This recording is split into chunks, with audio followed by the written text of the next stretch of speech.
আসসালামু আলাইকুম। এডুসিটির পক্ষ থেকে সবাইকে স্বাগতম জানাচ্ছি ম্যাথমেটিক্স 1 এর চ্যাপ্টার 13 এ দৈর্ঘ্য এবং ক্ষেত্রফলের স্থানাঙ্ক। স্থানাঙ্ককে ইংলিশে বলা হয় কি কোঅর্ডিনেটস। দৈর্ঘ্য মিনস হলো লেন্থ, ক্ষেত্রফল মানে এরিয়া, তো coordinates of length and area. এই চ্যাপ্টার থেকে আমরা ম্যাথমেটিক্স 1 এর যে জ্যামিতির পার্টটা আছে সেটা কিন্তু শুরু করতেছি। তো আমরা এই অধ্যায়ে কি কি দেখব তা যদি আপনারা একটু দেখে নেন যে একটি বিন্দুর আমরা স্থানাঙ্ক অর্থাৎ কোঅর্ডিনেট সেটাকে আমরা কিভাবে বিশ্লেষণ করি। কোঅর্ডিনেট বলতে যে এক্স কমা ওয়াই এইটাকে বুঝায়, কোঅর্ডিনেট কয় প্রকার হয় সেগুলো আমরা জানবো, বিভিন্ন বিন্দুর স্থানাঙ্কের বর্ণনা থাকে। এরপরে আমরা x1 মানে দুইটা বিন্দু আর কি, x1 কমা y1 একটা কোঅর্ডিনেট এবং x2 কমা y2 আরেকটা কোঅর্ডিনেটের আরেকটা বিন্দু, এরকম দুইটা বিন্দু আপনাকে দেয়া থাকলে এই দুইটা বিন্দুর মধ্যে আপনি দূরত্ব বা ডিসটেন্স কিভাবে বের করবেন সেটা আমরা জানতে পারবো। এছাড়া আমরা জানতে পারবো যে বিভিন্ন রেখাকে কোনো নির্দিষ্ট অনুপাতে বিভক্ত করা এবং শীর্ষবিন্দু হতে ত্রিভুজের ক্ষেত্রফল নির্ণয়। তো আমাদের সাথেই থাকুন, আমরা হোল ক্লাস জুড়ে চেষ্টা করব যে আপনাদেরকে এই চ্যাপ্টারটা যতটা পারা যায় সহজভাবে বোঝানোর, বিকজ এটা একটা ভেরি ইম্পর্টেন্ট একটা চ্যাপ্টার, যে চ্যাপ্টারটা আপনাদের নট অনলি যে আপনি শুধু এখনকার পড়ার জন্য হবে সেটা না, এটা কিন্তু আপনার লাইফের প্রত্যেকটা ক্ষেত্রে এই চ্যাপ্টারের বিভিন্ন আপনার কাজের অ্যাপ্লিকেশন আপনারা দেখতে পারবেন। এবং পরবর্তী চ্যাপ্টারগুলো চ্যাপ্টার 14, 15 এগুলোর জন্যও কিন্তু এই চ্যাপ্টারটা জানাটা খুব বেশি ইম্পর্টেন্ট। তাহলে চলুন আমরা শুরু করি। প্রথমে একটি বিন্দুর স্থানাঙ্ক বা কোঅর্ডিনেটস অফ আ পয়েন্ট এটা সম্পর্কে আমরা একটু দেখে নিই। তো একটা বিন্দুর স্থানাঙ্কের ব্যাখ্যা, কোনো একটি সমতলে অবস্থিত, সমতল কেন বলা হচ্ছে 2D মানে দৈর্ঘ্য এবং প্রস্থ আছে যার, এই যে দেখুন দৈর্ঘ্য আছে এবং প্রস্থ আছে, এইটাকে বলা হচ্ছে সমতল। এর কিন্তু উচ্চতা নাই, এই জন্য এটাকে বলা হচ্ছে সমতল মানে তল। আপনারা জানেন যে একটা তল তৈরি হয় একটা দৈর্ঘ্য এবং প্রস্থ নিয়ে। তো একটা বিন্দুর অবস্থান এরকম একটা সমতলের মধ্যে আমরা দেখাতে পারি কিভাবে বলুন তো, কিভাবে দেখাতে পারি? দুইটি পরস্পরচ্ছেদী সরল রেখা হতে তার দূরত্ব নির্দিষ্ট করার মাধ্যমে। এই যে দেখুন দুইটি পরস্পরচ্ছেদী যে রেখা, এই রেখাগুলোকে কি বলা হয় বলুন তো? এক্সিস বলা হয়, এক্সিস বা অক্ষ, তাই না? তা অক্ষ এখানে হলো, অক্ষ থাকে কয়টা? দুইটা, মানে তিনটাও থাকে। তো আমরা যেহেতু 2D নিয়ে মানে শুধু দৈর্ঘ্য এবং প্রস্থ নিয়ে আলোচনা করতেছি, উচ্চতার পার্টটা আমরা এখানে আলোচনা করতেছি না, সেই জন্য আমরা কিন্তু এখানে অক্ষ দুইটা ধরে নিচ্ছি, এক্স অক্ষ এবং ওয়াই অক্ষ। এক্স অক্ষ দেখুন হরাইজন্টাল বা আনুভূমিক বরাবর যে অক্ষটা সেটাকে বলে, এবং উলম্ব অক্ষটাকে বলা হয় হলো বা ভার্টিক্যাল অ্যাক্সিসটাকে বলা হয় হলো ওয়াই অ্যাক্সিস। এবং মাঝখানে যে পয়েন্টে দুইটা যে বিন্দু মিলিত হয়েছে সেই পয়েন্টটাকে বলা হয় অরিজিন পয়েন্ট বা মূল বিন্দু, যেটা স্থানাঙ্ক হবে 0,0। এবং যে কোনো একটা পয়েন্টের স্থানাঙ্ক, যেমন এই যে দেখুন পি, এই পি বিন্দুর স্থানাঙ্ক হবে এক্স কমা ওয়াই, যেখানে এক্স হলো এক্স এক্সিস বরাবর, তার মান কত? এই যে দেখুন এক্স এক্সিস বরাবর মান 4, এই যে দেখুন 4 এখানে দেখা যাচ্ছে। ওয়াই এক্সিস বরাবর 3 ছিল, এই জন্য কিন্তু এখানে 3 দেখা যাচ্ছে। দেখুন এই যে সুন্দর মতো এখানে আপনারা দেখতে পাচ্ছেন যে এই যে দেখুন উপরে উঠলো, এই যে 4,3 দেখালো, 4,3, কারণ এক্স এক্সিস বরাবর প্রথমটা তারা এক্স এক্সিস বরাবর কত যাচ্ছে সেটা দেখায়, দ্বিতীয়টা তারা ওয়াই এক্সিস বরাবর কত যাচ্ছে সেটা দেখায়। তো এক্সিস বানানোর কিন্তু এই যে আমরা যে অ্যাক্সিসটা দেখতেছি এইটাকে বলা হয় হলো কার্টেশিয়ান স্থানাঙ্ক, কার্টেশিয়ান অ্যাক্সিস। এই সম্পর্কে আপনারা একটু পরেই আর একটু ভালো মতো জানতে পারবেন। তাহলে দেখুন এক্স এবং ওয়াই এর মান জানা থাকলে পি বিন্দু নির্দিষ্ট অবস্থান স্থান নির্ণয় করা যায়। যেমন এই যে দেখুন এক্স কমা ওয়াই, এটার বিন্দু যদি 4,3 হয় তাহলে আমরা দেখতেছি যে বিন্দুটা হবে এখানে। যদি 2,1 হতো, এই যে দিক দিয়ে হতো 2, এই দিক দিয়ে হতো 1, তার মানে এই যে বিন্দুটা হতো তখন এইখানে পি 2,1। তার মানে এক্স এবং ওয়াই এর মান আপনি যদি জানা থাকে আপনার, তাহলে কিন্তু আপনি বিন্দুটা কোন জায়গায় আছে সেটা খুব ইজিলি আপনি বের করে ফেলতে পারবেন। এই যে এই জিনিসটার কিন্তু হিউজ অ্যাপ্লিকেশন আপনারা কোথায় পাবেন? আমাদের যে পৃথিবী আপনারা দেখবেন, পৃথিবীর আপনি মনে করেন যে কোনো একটা পজিশনে গিয়েছেন, মনে করেন যে আপনি প্লেনে যখন এক দেশ থেকে আরেক দেশে যায় তখন প্লেন কিভাবে তার রুট ফলো করে, কিভাবে সে বুঝতে পারে যে সে ঠিক রাস্তায় রয়েছে কিনা? প্লেনেরও কিন্তু রাস্তা রয়েছে, এমনি বেকাতার এমনি একদিকে গেলেই হয় না। তো এরপরে আবার দেখুন যে কোথাও যদি কেউ হারিয়ে যায় বা কোথাও একটা জাহাজ অ্যাক্সিডেন্ট করলো বা সেই ক্ষেত্রে সেটার অবস্থান একদম পুঙ্খানুপুঙ্খ রূপে কিভাবে বের করা যায় বলুন তো? সেটা বের করা যায়, আপনারা জানেন যে এই যে পৃথিবী যেটা, এটা জিওগ্রাফিক্যাল একটা টার্ম, যে পৃথিবীর একদম মিড বরাবর থেকে মধ্যরেখা, এই বরাবর এগুলো থাকে হলো দ্রাঘিমা রেখা, এবং এই বরাবর এখানে থাকে নিরক্ষরেখা, উপরে নিচে থাকে আরো বিভিন্ন অক্ষরেখা। তো এই অক্ষরেখাগুলো দ্বারা কিন্তু আমরা কি বের করতে পারি? আমরা পৃথিবীর বিভিন্ন কৌণিক অবস্থানগুলো আমরা বের করতে পারি। এখানে দেখুন এত ডিগ্রি করে বের করা যায়। তো এইখানেও কিন্তু স্থানাঙ্কের ব্যাপারটা আছে, তবে এখানে হলো পোলার স্থানাঙ্কটা ব্যবহার করা হচ্ছে, এবং কার্তেশীয় স্থানাঙ্ক এখানে ইউজ করা যেতে পারে। তো এই যে দেখুন স্থানাঙ্কের মাধ্যমে কিন্তু আমরা যে কোনো একটা পজিশন, এমনকি জিপিএস ট্র্যাকারেও কিন্তু স্থানাঙ্ক জিনিসটাই বের হয়। আপনারা দেখবেন যে 23 ডিগ্রি নর্থ, 25 ডিগ্রি ইস্ট, এই জিনিসগুলো এগুলো কিন্তু স্থানাঙ্কের মাধ্যমে আসছে। সেটা কার্তেশীয় হতে পারে, পোলার হতে পারে, এবং কার্তেশীয় পোলারাঙ্ক বাদে এই যে দেখুন কৌণিক স্থানাঙ্ক, এরকম বিভিন্ন রকম ধরনের স্থানাঙ্ক রয়েছে।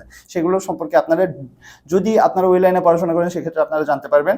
তো এই মানে জিনিসটা আপনাদের এক্সপ্লানেশনটা এই জন্য দিলাম যে আপনারা যেন বুঝতে পারেন যে স্থানাঙ্কের অ্যাকচুয়ালি আমাদের লাইফে, হোল লাইফে এটা আমাদের কতটা ইম্প্যাক্ট ফেলে সেজন্য। তো এখন আমরা বিভিন্ন বিভিন্ন স্থানাঙ্কের বর্ণনা, অর্থাৎ কেমন করে কোঅর্ডিনেটটা আমরা দিব, কোঅর্ডিনেটটা আমরা কিভাবে বুঝবো সেইটা সম্পর্কে একটু আলোচনা করব। তো দেখুন সমকোণী স্থানাঙ্ক, স্থানাঙ্কের বিভিন্ন প্রকারভেদ রয়েছে। একটা হলো সমকোণী, তো আপনারা দেখেই বুঝতেছেন যে অবশ্যই 90 ডিগ্রি হবে, যেটাকে রেক্টাঙ্গুলার কোঅর্ডিনেট বলা হয়। এই যে দেখুন এখানে কিন্তু মাঝখানে 90 ডিগ্রি রয়েছে অ্যাঙ্গেলটা, সেইটা। তো এই যে জিরো, এই মাঝখানেরটাকে আমি বলছিলাম জিরো অরিজিন পয়েন্ট। এবং এই যে দেখুন এক্সিস যখন আপনারা লিখবেন তখন আপনারা কিভাবে লিখবেন, দেখুন এই যে উভয় পাশে কিন্তু তীর চিহ্ন দিতে হয়, ঠিক আছে। এটা কিন্তু আপনি দেখেন, আপনার কিন্তু প্র্যাকটিক্যালি কিন্তু এরকম গ্রাফ আঁকতে হয় বিভিন্ন। তো প্র্যাকটিক্যালি গ্রাফের ক্ষেত্রে কিন্তু আপনার কাজে লাগবে, এই চ্যাপ্টার থেকে কিন্তু বিভিন্ন গ্রাফ আঁকতে হয়। তো এই যে আমি যে জিনিসটা বলতেছি এখন, সেটা কিন্তু আপনার ওই রিলেটেড প্র্যাকটিক্যাল কাজে একটু হেল্প করবে। দেখুন কিভাবে আঁকতে হবে, আপনি একদম 90 ডিগ্রি ভাবে দুইটা মিলিত করে আঁকতে হবে, এবং এই যে এই উভয় পাশে কিন্তু তীর চিহ্ন দিতে হবে, বিকজ এটা কিন্তু অ্যাকচুয়ালি রেখা, মানে এটা আরো চলতে পারে, যেটা আপনি একটা খাতার মধ্যে এঁকে অ্যাকচুয়ালি শেষ করতে পারবেন, এটা আরো বাড়বে আরো বাড়বে। এই জন্য আমরা একটা মডেল হিসেবে কল্পনা করি, এই জন্য আমরা তীর চিহ্ন দিয়ে বুঝাই যে এটা অ্যাকচুয়ালি অসীম পর্যন্ত যাচ্ছে। এবং এই যে আনুভূমিক বরাবর, সেটাকে আমি বলছিলাম এক্স এক্সিস। তো এখানে লেখার সময় এইভাবে লিখতে হয় এক্স ও এক্স প্রাইম, এটাকে বলা হয় প্রাইম। মানে বাম পাশে আমরা প্রাইম লিখবো, ডান পাশে আমরা শুধু নর্মাল এক্স লিখবো, এবং লেখার সময় অবশ্যই বড় হাতের ইউজ করব। উপরে লিখবো কি ওয়াই ও ওয়াই প্রাইম, অর্থাৎ নিচে কিন্তু আমরা প্রাইম ইউজ করতেছি, উপরে কিন্তু আমরা নর্মাল রাখতেছি। এখন এই ডান পাশে যেটা, অর্থাৎ এক্স এর সাইডে যেটা, সেগুলো কিন্তু পজিটিভ, এবং এক্স প্রাইমের যেগুলো পাশে যেগুলো সেগুলো হলো নেগেটিভ, বাম পাশে যেগুলো। উপরের পার্টটা অর্থাৎ আপনার ওয়াই পাশে যেটা, সেটা হলো পজিটিভ, এবং ওয়াই প্রাইমের দিকে যেটা, অর্থাৎ নিচের দিকে যেটা, সেটা হলো নেগেটিভ। এবং আপনারা যখন লিখবেন যে এক্স এক্সিস, তখন লেখার সময় এইভাবে লিখবেন এক্স এক্সিস, তখন কিন্তু এটা ছোট হাতের হবে, এক্স অক্ষ অথবা ওয়াই অক্ষ, তখন আবার ছোট হাতের করে লিখতে হবে। তো লেখার এই সিস্টেমগুলো ভালো মতো জানা দরকার আপনাদের। এগুলোর জন্য কিন্তু অনেক টিচার আছে যারা আপনার ধরেন যে এইগুলো সম্পর্কে যাদের আসলে অনেক ভালো নলেজ আছে, তারা কিন্তু এই জিনিসগুলোর জন্য কিন্তু নাম্বার কাটে। বিশেষ করে প্র্যাকটিক্যালে কিন্তু আপনার এই জিনিসগুলোর জন্য কিন্তু প্র্যাকটিক্যাল ল্যাবে যেগুলো আপনারা করবেন, সেগুলোর জন্য কিন্তু এই জিনিসগুলোর জন্য আপনার অনেক নাম্বার কাটা যেতে পারে। সো এই জন্য এগুলো সম্পর্কে ভালো মতো খেয়াল রাখবেন। তো চলুন আমরা এখন দেখি যে এক্স ও এক্স প্রাইম, যেটা আমি বলতেছিলাম, এই যে এক্স ও এক্স প্রাইম, যদি আপনি এক্স এক্সিস লেখেন তাহলে আপনি ছোট হাতে দিবেন, কিন্তু যদি আপনি এক্স ও এক্স প্রাইম অক্ষ লেখেন তখন কিন্তু বড় হাতে দিবেন। সিমিলারলি ওয়াই অক্ষ লিখলে ছোট হাতের, but Y O Y prime যখন হবে তখন কিন্তু বড় হাতের। তো এই যে দেখুন ওয়াই ওয়াই প্রাইম দুইটি সরলরেখা একটি সমতলে ও বিন্দুতে সেট করেছে, এবং ও বিন্দুকে বলা হয় তখন মূল বিন্দু বা অরিজিন পয়েন্ট।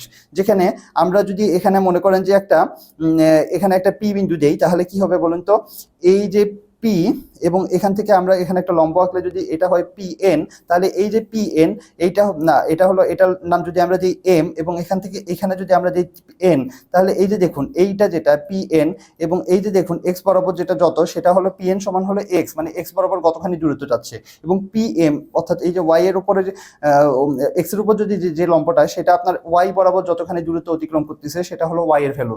তো এখানে দেখুন ও এম যদি এক্স ও এক্স প্রাইম অক্ষের ও বিন্দুর ডান পাশে থাকে, তাহলে এক্স কে ধনাত্মক, এই যে ডান পাশে আপনারা দেখতেছেন সব এগুলো পজিটিভ, এবং বাম পাশে থাকলে ঋণাত্মক, এই পাশে বাম পাশে ঋণাত্মক। একটু আগে কিন্তু আমি এই জিনিসগুলো এক্সপ্লেন করছি।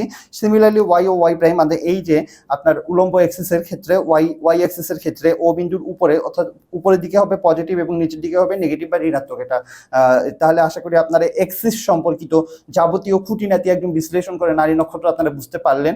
তো এখন আমরা চলুন, এই যে এখানে যে পি যেটা, সেটাকে বলা হয় পি বিন্দুর স্থানাঙ্ককে আমরা এক্স কমা ওয়াই দ্বারা প্রকাশ করব। এখানে এই ভ্যালুটা যেটা, অর্থাৎ পি এন, এইটা হলো, এটা দ্বারা কিন্তু আপনার ওয়াই এর ভ্যালু, এবং এটা দ্বারা আপনার এক্স এর ভ্যালুটা বোঝায়। Okay fine. তো এখন পরবর্তীতে আমরা আরো কিছু দেখি, সেটা হলো এই যে এক্স ও এক্স প্রাইম এবং ওয়াই ওয়াই প্রাইমকে এক্স অক্ষ এবং ওয়াই অক্ষ বলা হয়। দেখুন আপনারা যে কথাটা আমি বলছিলাম, যে যখন আপনারা এক্স ও এক্স প্রাইম লিখবেন তখন বড় হাতের ইউজ করবেন, কিন্তু যখন এক্স অক্ষ লিখবেন তখন ছোট হাতের ইউজ করবেন, সেটা কিন্তু এখানে ইউজ করা হয়েছে দেখুন। এবং পি বিন্দুর স্থানাঙ্ককে এক্স কমা ওয়াই দ্বারা সূচিত করা হয়, এখানে কিন্তু এটা আবার ছোট হাতের ইউজ করতেছে। তো বড় হাতের এবং ছোট হাতের এই জিনিসগুলো, এটা কিন্তু আপনার কেস সেন্সিটিভ একটা জিনিস। আপনারা যদি যারা কম্পিউটার সায়েন্সের লোক আছেন, তারা কিন্তু জানেন যে বিভিন্ন প্রোগ্রামিং ল্যাঙ্গুয়েজ আছে, কিছু কিছু আছে কেস সেন্সিটিভ সেন্সিটিভ না, যেমন হলো সি প্রোগ্রামিং এর ক্ষেত্রে আপনি বড় হাতে সি বা ছোট হাতে সি যাই দেন না কেন এটা কিন্তু কোনো সমস্যা না, কিন্তু কোনো ক্ষেত্রে কিন্তু কেস সেন্সিটিভ আছে, যেমন হলো সম্ভবত পাইথনে আপনার বড় হাতে সি এবং ছোট হাতে সি এর মধ্যে কিন্তু পার্থক্য রয়েছে, তো এগুলোকে কিন্তু কেস সেন্সিটিভ বলা হয়। তো এখানে এটাও কিন্তু কেস সেন্সিটিভ, কারণ এখানে আপনার বড় হাতের এবং ছোট হাতের যে অ্যাকচুয়ালি কিন্তু বুঝায় জিনিসটা কিন্তু অন্যরকম বুঝায়, যদিও হ্যাঁ এটার জন্য এটা মানে আপনার এমন না যে একটা প্রোগ্রাম ভুল হয়ে যাবে বা এরকম কিছু হবে তা না, বাট এই ক্ষেত্রে কিন্তু আপনার নাম্বার এখানে কাটার সম্ভাবনা আছে, তো যদি টিচারের আপনার চোখে পড়ে তাহলে। এখন এই যে এখানে আমি যে পি বিন্দুটা দিছিলাম যেটা এক্স কমা ওয়াই বলছিলাম, যেখানে আপনার এই বরাবর এটা ছিল এক্স এবং এই বরাবর এটা ছিল এন, সেইখানে এই যে এক্স পার্ট যেটা আছে অর্থাৎ এক্স এর যে দূরত্বটা এটাকে বলা হয় হলো কি ভুজ বা অ্যাবস কি। দেখুন আমরা কিন্তু ইংলিশ টার্মটা পাশে দিয়ে দিয়েছি এবং ব্লু কালার দিয়ে হাইলাইট করে দিয়েছি যেন আপনাদের চোখে আপনারা যখন দেখতেছেন দেখার সময় যেন আপনার চোখে জিনিসটা পড়ে। তো এই যে আপনারা দেখবেন যে এডুসিটির কোর্সগুলো কিন্তু অন্যান্য কোর্সের চেয়ে যে একটু যে আলাদা সেটা আশা করি আপনারা বুঝতে পারতেছেন, যে এখানে এক্সপ্লানেশন বেশি, এখানে আমরা থিওরিটিক্যাল পার্টটাকে বেশি গুরুত্ব দিচ্ছি, এখানে আমরা হাইলাইটার ইউজ করতেছি, এখানে আমরা কিন্তু অ্যানিমেশন ইউজ করতেছি। তো আশা করি আপনাদের এডুসিটির আমাদের যে অন্যান্য কোর্স আছে সেগুলো ভালো লাগবে, বিকজ ওগুলো কিন্তু আমাদের এই টাইপের ভাবেই সাজানো এবং আপনারা যেন ভালো মতো বুঝতে পারেন সেভাবেই কিন্তু তৈরি করা হচ্ছে। এরপরেও যদি আপনাদের কোথাও কোনো বুঝতে অসুবিধা হয় সেক্ষেত্রে আপনার টপিকটা যদি আমাদের বলেন যে এই টপিকটা আমাদের বুঝতে অসুবিধা হচ্ছে, আমরা কিন্তু সেটা আপনাদের অ্যান্সার দেওয়ার চেষ্টা করব এবং প্রয়োজনে আমরা সেটার উপর সেপারেট ভিডিও তৈরি করে আমরা কিন্তু আপনাদের পাঠানোর চেষ্টা করব। তো ঠিক আছে, এখন দেখুন ওয়াইকে বলা হচ্ছে কোটি, এক্স হলো ভুজ এবং ওয়াই হলো কোটি। ফরাসি দার্শনিক রেনে দেকার্তের নাম অনুসারে, যেটু আগে আমি এটার নাম বলছিলাম যে কার্তেশিয়ান স্থানাঙ্ক বা কার্তেশিয়ান জিওমেট্রি, এই কার্তেশিয়ান নামটা আসছে হলো রেনে দেকার্তে থেকে। তো কার্তেশিয়ান যেহেতু আছে তার মানে কি আরো কিছু আছে হয়তো, তাই না? আরো কিছু আছে, স্থানাঙ্ক বের করা শুধু কার্তেশিয়ান নিয়মই না, এর বাইরেও কিছু নিয়ম রয়েছে, সেটা সম্পর্কে একটু পরে আপনারা জানতে পারবেন। তো দেখুন এই যে এক্স ও এক্স প্রাইম এবং ওয়াই ও ওয়াই প্রাইম, এইখানে আপনারা এই দুইটা অক্ষ দেখতেছেন যে সমতলটাকে এক্স ও ওয়াই ও এক্স প্রাইম ও ওয়াই প্রাইম এবং ওয়াই প্রাইম ও এক্স প্রাইম, অর্থাৎ এই যে 1 2 3 4 চারটা ভাগে কিন্তু ভাগ করতেছে। এই চারটা ভাগকে এই প্রথম, দ্বিতীয়, তৃতীয় এবং চতুর্থ, এই চারটা ভাগকে চারটা ফার্স্ট সেকেন্ড থার্ড ফোর্থ এই হিসেবে কিন্তু চতুর্ভাগ বলা হয়, দেখুন কোয়াড্রেন্ট বা চতুর্ভাগ বলা হয় চারটা। তো এই যে দেখুন কোয়াড্রেন্ট কোনটার কোথায় কি নাম এবং কোয়াড্রেন্টের এটা কিন্তু আপনার বিশেষ করে ত্রিকোণমিতিতে এটা কিন্তু প্রচুর কাজে লাগবে। তো ত্রিকোণমিতিতে আপনার ত্রিকোণমিতিক অনুপাতগুলো চিহ্ন নির্ধারণের ক্ষেত্রে কিন্তু এই কোয়াড্রেন্টের জিনিসটা খুব ইম্পর্টেন্ট হয়। তো দেখুন এখানে আপনার মনে রাখবেন কি এই পাশ থেকে শুরু হয়েছে, ঠিক আছে, মানে দুই পাশে যেটা পজিটিভ এই পাশ থেকে আপনার ফার্স্ট কোয়াড্রেন্টটা শুরু হবে এবং এটা এইভাবে যাবে, এইভাবে জিনিসটা যাচ্ছে এইভাবে, মানে একটু প্রথমে এটা হলো ফার্স্ট, তারপরে এখানে আছে সেকেন্ড, এরপরে থার্ড, এরপরে হলো ফোর্থ, এইভাবে যাচ্ছে। জিনিসটা আপনারা মনে রাখবেন যে কিভাবে সিরিয়ালটা যাচ্ছে।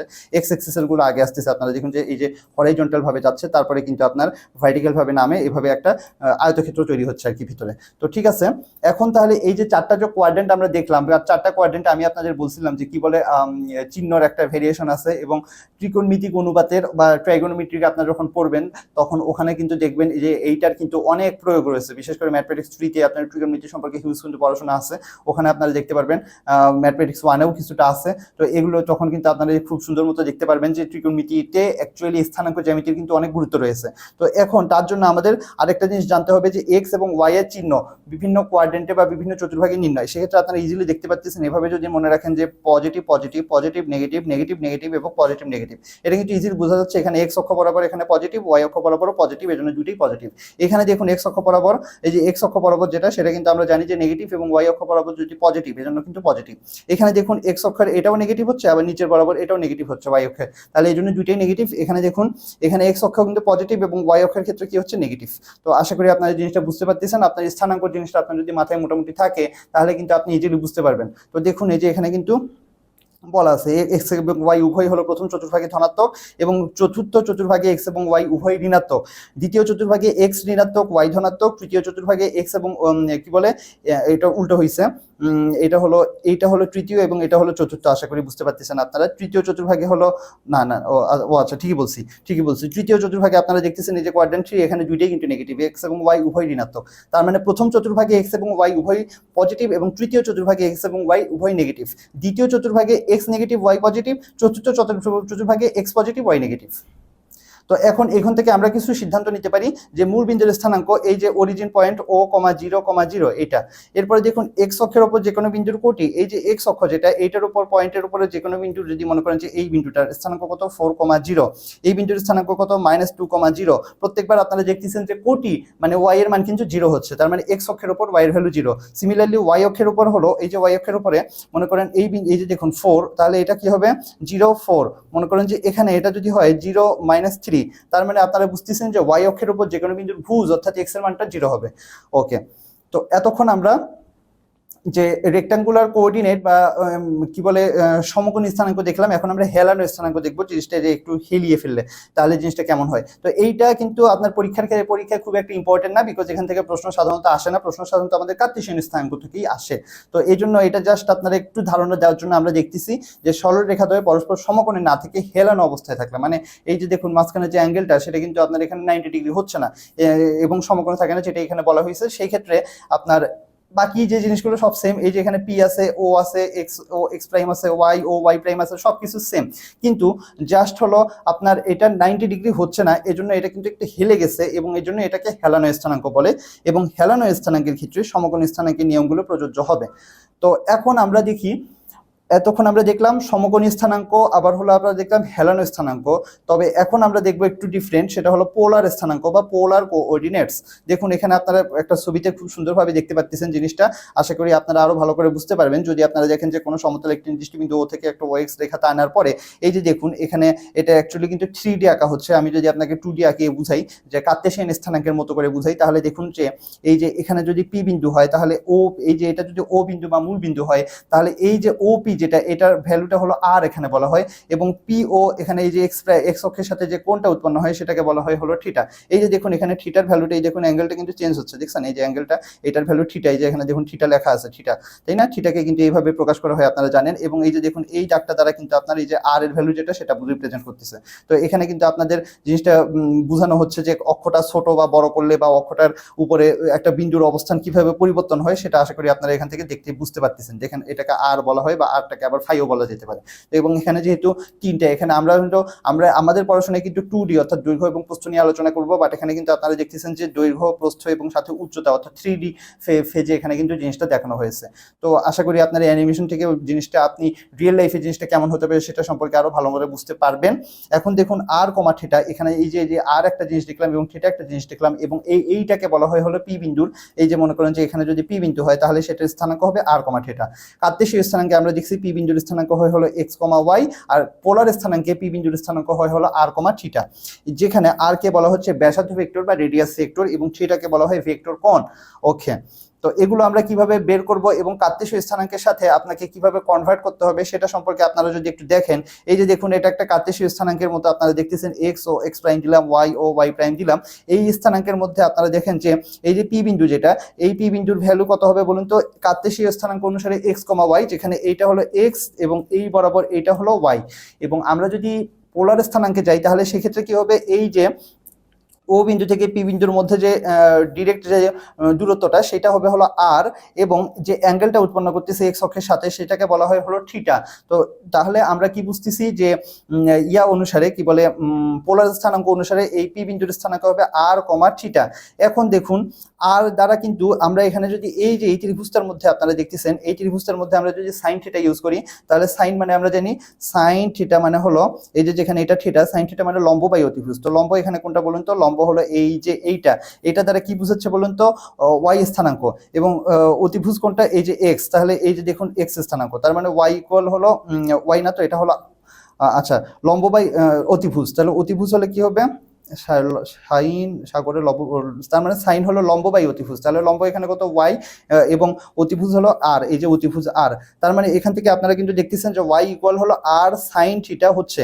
সিমিলারলি আপনি দেখুন যে যদি আপনি কস থিটা ইউজ করেন তাহলে আপনারা দেখবেন কস থিটা মানে কি, ভূমি বাই অতিভুজ। ভূমি কোথায় এখানে বলুন তো, ভূমি হলো এক্স এবং অতিভুজ কত বলুন তো আর, তার মানে আপনারা বুঝতেছেন যে আর ইকুয়াল হলো এক্স কস থিটা। তো না কি বলে এক্স ইকুয়াল হলো আর কস থিটা, তার মানে এই যে দেখুন এক্স, এই যে এক্স এর জায়গায় কি হলো আর কস থিটা, ওয়াই এর জায়গায় হলো আর সাইন থিটা। তো দেখুন একটু পরে আপনারা কিন্তু এখানে সুন্দর মতো লেখাটা আসবে। এই যে দেখুন পোলার বিদ্যুতে স্থানাঙ্ক আর কমা থিটা, যেটা আমি বললাম কার্তেশিয়ান বিদ্যুতে এক্স কমা ওয়াই। তো এরপরে দেখুন সিমিলারলি এক্স সমান আমরা এই যে সাইন থিটা অ্যাপ্লাই করার পরে কস থিটা অ্যাপ্লাই করে x equal r cos theta এবং ওয়াই ইকুয়াল আমরা আর সাইন থিটা পাচ্ছি। তার মানে সমীকরণ 1 এবং 2 কে আমরা যদি যোগ করে বর্গ করে ফাইনালি আমরা পাবো যে X square plus Y square সমান আর স্কোয়ার। তার মানে আপনাকে কার্তেশিয়ান স্থানাঙ্ক মনে করেন যে এক্স এবং ওয়াই এর ভ্যালু দেওয়া থাকলো, তাহলে সেক্ষেত্রে আপনি আই এর ভ্যালু কি আর এর ভ্যালু কিভাবে বের করবেন? আর এর ভ্যালু হবে তখন root over X square plus Y square.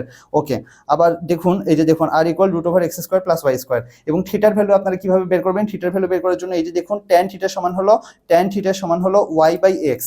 তাহলে এটা আপনার যদি এক্স এবং ওয়াই এর ভ্যালু দেওয়া থাকে, অর্থাৎ কার্তেশীয় স্থানাঙ্ক দিয়ে আপনাকে বলা হলো পোলার স্থানাঙ্ক বের করতে, সেই ক্ষেত্রে আপনি আর ইকুয়াল হলো root over X square plus Y square এবং tan theta equal Y by X. এখান থেকে কিন্তু থিটার ভ্যালুটা আপনারা জানেন যে tan inverse Y by X, এখান থেকে কিন্তু আপনারা বের করে ফেলতে পারবেন। আবার এই যে দেখুন সেজন্য এটাকে বলা হচ্ছে কি পোলার স্থানাঙ্কের মাধ্যমে কার্তেশীয় স্থানাঙ্ক প্রকাশ, অর্থাৎ আপনার কার্তেশীয় স্থানাঙ্ক দেয়া আছে, আপনাকে পোলারে কনভার্ট করতে বললো, তখন আপনি এই সূত্রটা ইউজ করবেন, এই দুইটা সূত্র ইউজ করে। এবং 3 এবং 4 দ্বারা কার্তেশীয় স্থানাঙ্কের মাধ্যমে পোলার স্থানাঙ্ক প্রকাশ করা হয়। ওকে, এবং সেটার সঠিক মান নির্ণয়ের জন্য চিত্রে বিন্দুর অবস্থানটা কিন্তু আমার খুবই ইম্পর্টেন্ট দেখানোর জন্য। এবং এটা হলো আপনার কার্তেশীয় থেকে পোলার বানানো, বাট যদি পোলার দেওয়া থাকে এবং কার্তেশীয় বানাতে হয় সেক্ষেত্রে আপনি কি করবেন?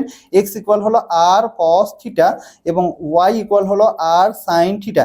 দেখুন এখানে আমরা 1 এবং 2 নম্বর সমীকরণে কিন্তু ওই জিনিসটা বের করছিলাম, এই জন্য কিন্তু এখানে বলছে 1 এবং 2 নম্বর দ্বারা পোলার স্থানাঙ্ক কে কার্তেশীয়টা রিপ্রেজেন্ট করা হয়। তাহলে পোলার যদি দেয়া থাকে কার্তেশীয় বানাবেন এই দুইটা সূত্র দিয়ে, এবং কার্তেশীয় যদি দেয়া থাকে পোলারে বানাবেন এই দুইটা সূত্র দিয়ে। তো আশা করি আপনারা জিনিসটা ক্লিয়ার হতে পেরেছেন। এখন আমরা x1, y1 এবং x2, y2 একটার স্থানাঙ্ক আমি ধরলাম p, একটার স্থানাঙ্ক আমি ধরলাম q। দুইটা বিন্দু আপনাকে দেয়া আছে, একটা এরকম x অক্ষের y অক্ষের উপরে একটা p বিন্দু দেয়া আছে, একটা ধরেন q বিন্দু দেয়া আছে। এই দুইটা বিন্দুর মধ্যে যে দূরত্বটা সেটা আমরা কিভাবে বের করতে হয় সেটা আমরা দেখব। তো হলো চলুন কেমন করে ডিসটেন্স দেওয়া হয়। এই যে দেখুন p বিন্দু এবং q বিন্দু আপনারা দেখতেছেন। তো p বিন্দুর স্থানাঙ্ক আমরা ধরছি x1, y1 এবং q বিন্দুর স্থানাঙ্ক আমরা ধরছি x2, y2। তাহলে দেখুন এখানে এই যে সুন্দর মতো জিনিসটা এক্সপ্লেইন করা আছে। এখন দেখুন এখানে একটা সমকোণী ত্রিভুজ উৎপন্ন হয়েছে PQK। তো PQK এই সমকোণী ত্রিভুজ থেকে আমরা কি পাই? দেখুন এই যে এখানে আপনারা x2 - x1 দেখতেছেন, কারণ পুরোটাই x2 এবং তার মধ্যে আপনার এই পার্টটুকু হলো x1। আবার এখানে পুরোটা y2, তার মধ্যে এই পার্টটুকু y1, সেখানে y2 - y1 আপনারা দেখতেছেন। হোল স্কয়ার করার পরে আমাদের এত কিছু জানা দরকার নেই, আমাদের দরকার হলো এই যে এই ইকুয়েশনটা যে PQ সমান √(x1 - x2) whole square plus y1 - y2 whole square, অর্থাৎ ভুজদ্বয়ের অন্তর হোল স্কয়ার প্লাস কোটিদ্বয়ের অন্তর হোল স্কয়ার। সেটাকে আপনি যদি হোল রুট করেন তাহলে কিন্তু এটা আপনি সূত্রটা কি বলে আপনার দুইটা বিন্দুর দূরত্ব বের করে ফেলতে পারবেন। এবং এইটা কোথায় থেকে আসছে বলুন তো? এটা আসছে কিন্তু এই যে দেখুন এখানে সমকোণী ত্রিভুজ আছে। তো আশা করি আপনারা ধরতে পেরেছেন যে এটা কিন্তু পিথাগোরাসের উপপাদ্য অনুসারে আসছে, যে PQ এটা হলো অতিভুজ। তো PQ স্কয়ার সমান হলো এই যে এইটা স্কয়ার, মানে এখানে PK স্কয়ার যোগ KQ স্কয়ার। এই যে দেখুন সেখানে সেই জিনিসটা কিন্তু এখানে বলা হয়েছে। তো পিথাগোরাসের উপপাদ্য থেকে কিন্তু আমরা জিনিসটা বুঝতে পারতেছি, এখানে কিন্তু জিনিসটা পিথাগোরাস থেকে আসছে। তো এখন x1 জিনিসটা একটু যদি আমরা উল্টা করে দেই, মানে মনে করেন যে PQ না দিয়ে আমরা যদি QP দেই, মনে করেন যে এইটা x1 y1 এই পাশে দিলাম, x2 y2 এই পাশে দিলাম, তাহলে কি হবে বলুন তো? x2 - x1 whole square plus y2 - y1 whole square. তো এটা আপনি PQ এবং QP একই কথা। PQ দ্বারাও আপনার যদি 5 সেন্টিমিটার হয়, QP দ্বারাও আপনার কিন্তু 5 সেন্টিমিটারই হবে, বিকজ আপনারা জানেন যে এখানে ভিতরে যেহেতু হোল স্কয়ার হচ্ছে, মনে করেন যে একটা আছে 3, একটা আছে 5, ঠিক আছে? এই যে মনে করেন যে একটা আছে x1 হলো 3, x2 হলো 5, তাহলে মনে করেন x1 - x2 সমান কত হবে? -x1 - x2 সমান -2, কিন্তু এটা হোল স্কয়ার মানে কি 2 দুগুণে 4, কারণ নেগেটিভ পজিটিভ হয়ে যায়, আপনারা জানেন হোল স্কয়ার মানে পাওয়ার যদি জোর হয় তাহলে সেটা কিন্তু পজিটিভ থাকে। আবার যদি x2 - x1 হয় তাহলে 5 থেকে 3 বাদ দিলে 2, 2 স্কয়ার সমান হলো 4, মানে সেম। আপনি যে পাশ থেকে যোগ বিয়োগ করেন না কেন, জিনিসটা যে পাশ থেকে বিয়োগ করেন না কেন, পরে স্কয়ার করার ফলে আপনার কিন্তু মানটা সিমিলার আসতেছে। এখান থেকে আমরা দেখতেছি যে দূরত্বটা কিন্তু সবসময় সিমিলার আসতেছে। এবং এখানে যেহেতু রুট ওভার, তো আপনার কিন্তু লাস্টে ফাইনালি প্লাস মাইনাস একটা ব্যাপার আছে। তো প্লাস মাইনাসের মধ্যে অবশ্যই আপনারা পজিটিভটা নেবেন, বিকজ দূরত্ব কিন্তু সবসময় পজিটিভ হয়, দূরত্ব কখনো নেগেটিভ হয় না। দূরত্ব নেগেটিভ হলে সেটা কিন্তু বাস্তব বস্তু থাকে না। তো ঠিক আছে, এই জন্য আপনারা কিন্তু পজিটিভ নেবেন সবসময়। ইভেন্ট দূরত্ব কখনো জিরো হয় না, জিরো হলে সেটা তো আসলে দূরত্বই থাকলো না, একই জায়গাতেই হলো। তো ঠিক আছে, এখন দূরত্ব তখনই জিরো হতে পারে যখন আপনার দুইটা জিনিস সেম জায়গাতে হয়। তো এই যে দেখুন যে জিনিসটা আমি একটু আগে বলতেছিলাম যে ভুজ দুটির অন্তর স্কয়ার যোগ কোটি দুটির অন্তর স্কয়ার, সেটাকে হোল রুট করলে কিন্তু আমি দুটি বিন্দুর মধ্যবর্তী দূরত্ব পেয়ে যাব। এখন দেখুন যে এখান থেকে আমরা কিছু অনুসিদ্ধান্ত পাচ্ছি, সেটা হলো যে মূল বিন্দু থেকে, অর্থাৎ এই যে এটা যদি হয় ও কমা 0 0 মূল বিন্দু, এই বরাবর এটা হলো এক্স প্রাইম, এটা হলো এক্স, এটা হলো ওয়াই প্রাইম, এটা হলো ওয়াই, যদি মূল বিন্দু থেকে হয়, অর্থাৎ এই যে এখানে যদি পি বিন্দু হয় এবং পি এক্স কমা ওয়াই হয়, সেখান থেকে যদি মূল বিন্দু দূরত্ব হয়, তাহলে দেখুন কি হচ্ছে, এই যে মূল বিন্দু এই জন্য কি 0 0, তো 0 0 হলো, এবং এই যে দেখুন মানে এক্স এবং ওয়াই হলো আমার যে পি বিন্দুর স্থানাঙ্ক, সেটা তো ভুজদ্বয়ের অন্তর মাইনাস কোটিদ্বয়ের অন্তর, ফাইনালি আমরা দেখতেছি যে root over X square plus Y square. তার মানে মূল বিন্দু থেকে যে কোনো বিন্দুর দূরত্ব কত হবে, root over X square plus Y square. X অক্ষ থেকে দূরত্ব হবে হলো ওয়াই এর আপনার কি মডুলাস চিহ্ন, কেন মডুলাস দিয়েছে, বিকজ নেগেটিভ হতে পারে পজিটিভ হতে পারে, আমরা অবশ্যই পজিটিভটা নিব এই জন্য। এই যে দেখুন এক্স অক্ষ থেকে এক্স কমা ওয়াই, মানে মনে করেন যে এটা এক্স কমা ওয়াই, এক্স অক্ষ হলো এইটা, তো এক্স অক্ষ থেকে দূরত্ব অবশ্যই কি হবে, এই যে ওয়াই, যেটা ওয়াই এর ভ্যালুটা, তাই না, কারণ এখানে কিন্তু এটা এই যে ওয়াই এর ভ্যালুটা কিন্তু এখানে আপনারা দেখতেছেন। এবং সিমিলারলি ওয়াই অক্ষ থেকে এই যে ওয়াই অক্ষ, তো ওয়াই অক্ষ থেকে এই বিন্দুটার দূরত্ব কি হবে, দেখুন এইটা কি, এটা হলো এইটা মানে এক্স, তাই না, এই জন্য এক্স এবং এটার মডুলাস। তো এরপরে আরো কিছু আমরা দেখি যে দূরত্ব সর্বদা যোগবোধক হবে, যেটা একটু আগে আপনাদের বলছিলাম, অবশ্যই পজিটিভ হবে, সবসময় নেগেটিভ হবে না। তো এখন এটার উপর আমরা একটা ম্যাথ যদি করি, তাহলে আপনারা আশা করি বুঝতে পারবেন উদাহরণটা দেখলে যে এটা অ্যাকচুয়ালি কিরকম হয়। আপনারা জানেন যে আমাদের টোটাল পুরো ক্লাসটার মোটামুটি 3টা মডিউল থাকে। ফার্স্টে আমরা কি করি, থিওরিটাকে পড়ানোর চেষ্টা করি এবং থিওরির সাথে সাথে আমরা কিছু উদাহরণ দিই, তো এখানে সেই একটা উদাহরণ। এরপরে আমরা যাব ম্যাথমেটিক্যাল টার্মগুলোতে, ম্যাথমেটিক্স কমপ্লিট করার পরে আমরা আপনাদের জন্য একটা শর্ট সাজেশন দিয়ে দিব। তো ঠিক আছে, আমরা এই প্রশ্নটা সলভ করি এখন। ওয়াই অক্ষ এবং 7,2 বিন্দু থেকে a,5 বিন্দুটির দূরত্ব যদি সমান হয়, তাহলে এর মান নির্ণয় করো। তাহলে দেখুন যে ওয়াই অক্ষ হলো এই যে ওয়াই অক্ষ, এবং 7,2, এই যে 7,2 বিন্দু, এখান থেকে এই বিন্দু থেকে a,5 এর দূরত্ব যা, এই বিন্দু থেকে a,5 এর দূরত্বটা, তো এই দূরত্ব এবং এই দূরত্ব যদি সমান হয়, তাহলে a এর ভ্যালু কত। এটা কিন্তু অ্যাকচুয়ালি খুবই সহজ দূরত্ব, সহজ, কারণ হলো আমরা জানি কোনো একটা বিন্দুতে, একটু আগে কিন্তু আমরা দেখলাম কোনো একটা বিন্দু থেকে ওয়াই অক্ষের দূরত্ব হলো এক্স এর ভ্যালু, তো এখানে এক্স এর ভ্যালু কত, এ, এই যে দেখুন এ। এবং সিমিলারলি a,5 অর্থাৎ এই বিন্দুটা এবং 7,2 এই দুইটা বিন্দুর মধ্যে দূরত্ব আমরা কিভাবে বের করব, একটু আগে আমরা সূত্র বের করছিলাম যে root over x1 minus x2 whole square যোগ y1 minus y2 whole square. তো দেখুন এই যে a আর হলো 7, এই দেখুন দুইটা ভুজের অন্তর স্কোয়ার করা হয়েছে, আবার 5 এবং 2 দুইটা কোটির অন্তর স্কোয়ার করা হয়েছে। এটা ক্যালকুলেশন করার পরে দেখুন সুন্দর মতো চলে আসলো, আসার পরে এখানে কিন্তু এটা কি করা যায়, এই পর্যন্ত আসলো এই যে ক্যালকুলেশন হওয়ার পরে। তো এই যে এটা হলো এখানে ভিতরে কি করা হয়েছে বলুন তো, ভিতরে কিন্তু a-7 হোল স্কোয়ার, এটা কিন্তু আসলে আপনার a মাইনাস বি হোল স্কোয়ারের ফর্মুলা পড়তেছে, a minus B whole square সমান হলে a square minus twice ab plus B square. এবং এখানে কত, 5 থেকে 3 বার দিলে 2 বার দিলে 3, 3 3 9, তো এই জন্য 9। তারপরে দেখুন ক্যালকুলেশন করে দুইটা যোগ করে 58 আসলো। এখন আমাদের বলা হয়েছে যে দূরত্ব কি হবে, সমান, তাহলে এই দূরত্বটা এবং এই দূরত্বটা দুইটা কিন্তু সমান, তাহলে এই জন্য কিন্তু আমরা দুই পাশে এটা সমান সমান দিয়ে দিলাম মাঝখানে। দেওয়ার পরে এখন আমরা কি করতে পারি, ফার্স্ট কাজ হলো হোল রুটটাকে উঠিয়ে দিতে হবে।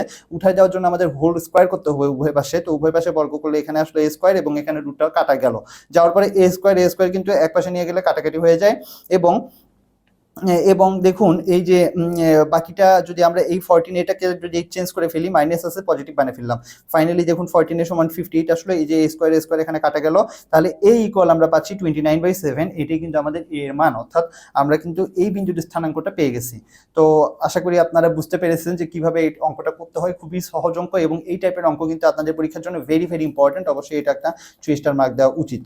তো এখন আমরা 13.4, যেখানে আমরা দুটি বিন্দুর সংযোগ রেখা কোনো বিন্দুতে নির্দিষ্ট অনুপাতে বিভক্ত হলে বিভক্ত বিন্দুর স্থানাঙ্ক, অর্থাৎ একটা রেখা এরকম আসে, সেই রেখাটাকে আপনি মনে করেন একটা বিন্দুতে, এই যে মনে করেন এটা হলো পি এবং কিউ, সেটাকে আপনি আর বিন্দুতে যদি বিভক্ত করেন, তাহলে মনে করেন যে এটা আপনি কি করতে পারেন, অর্ধেক অর্ধেক করে বিভক্ত করতে পারেন। আবার এমনও হতে পারে এ পাশে 1 আর এ পাশে 3 অংশ, এমনও হতে পারে এ পাশে 5 অংশ এ পাশে 2 অংশ, এভাবে বিভিন্ন অনুপাতে আপনারা ভাগ করে ফেলতে পারেন।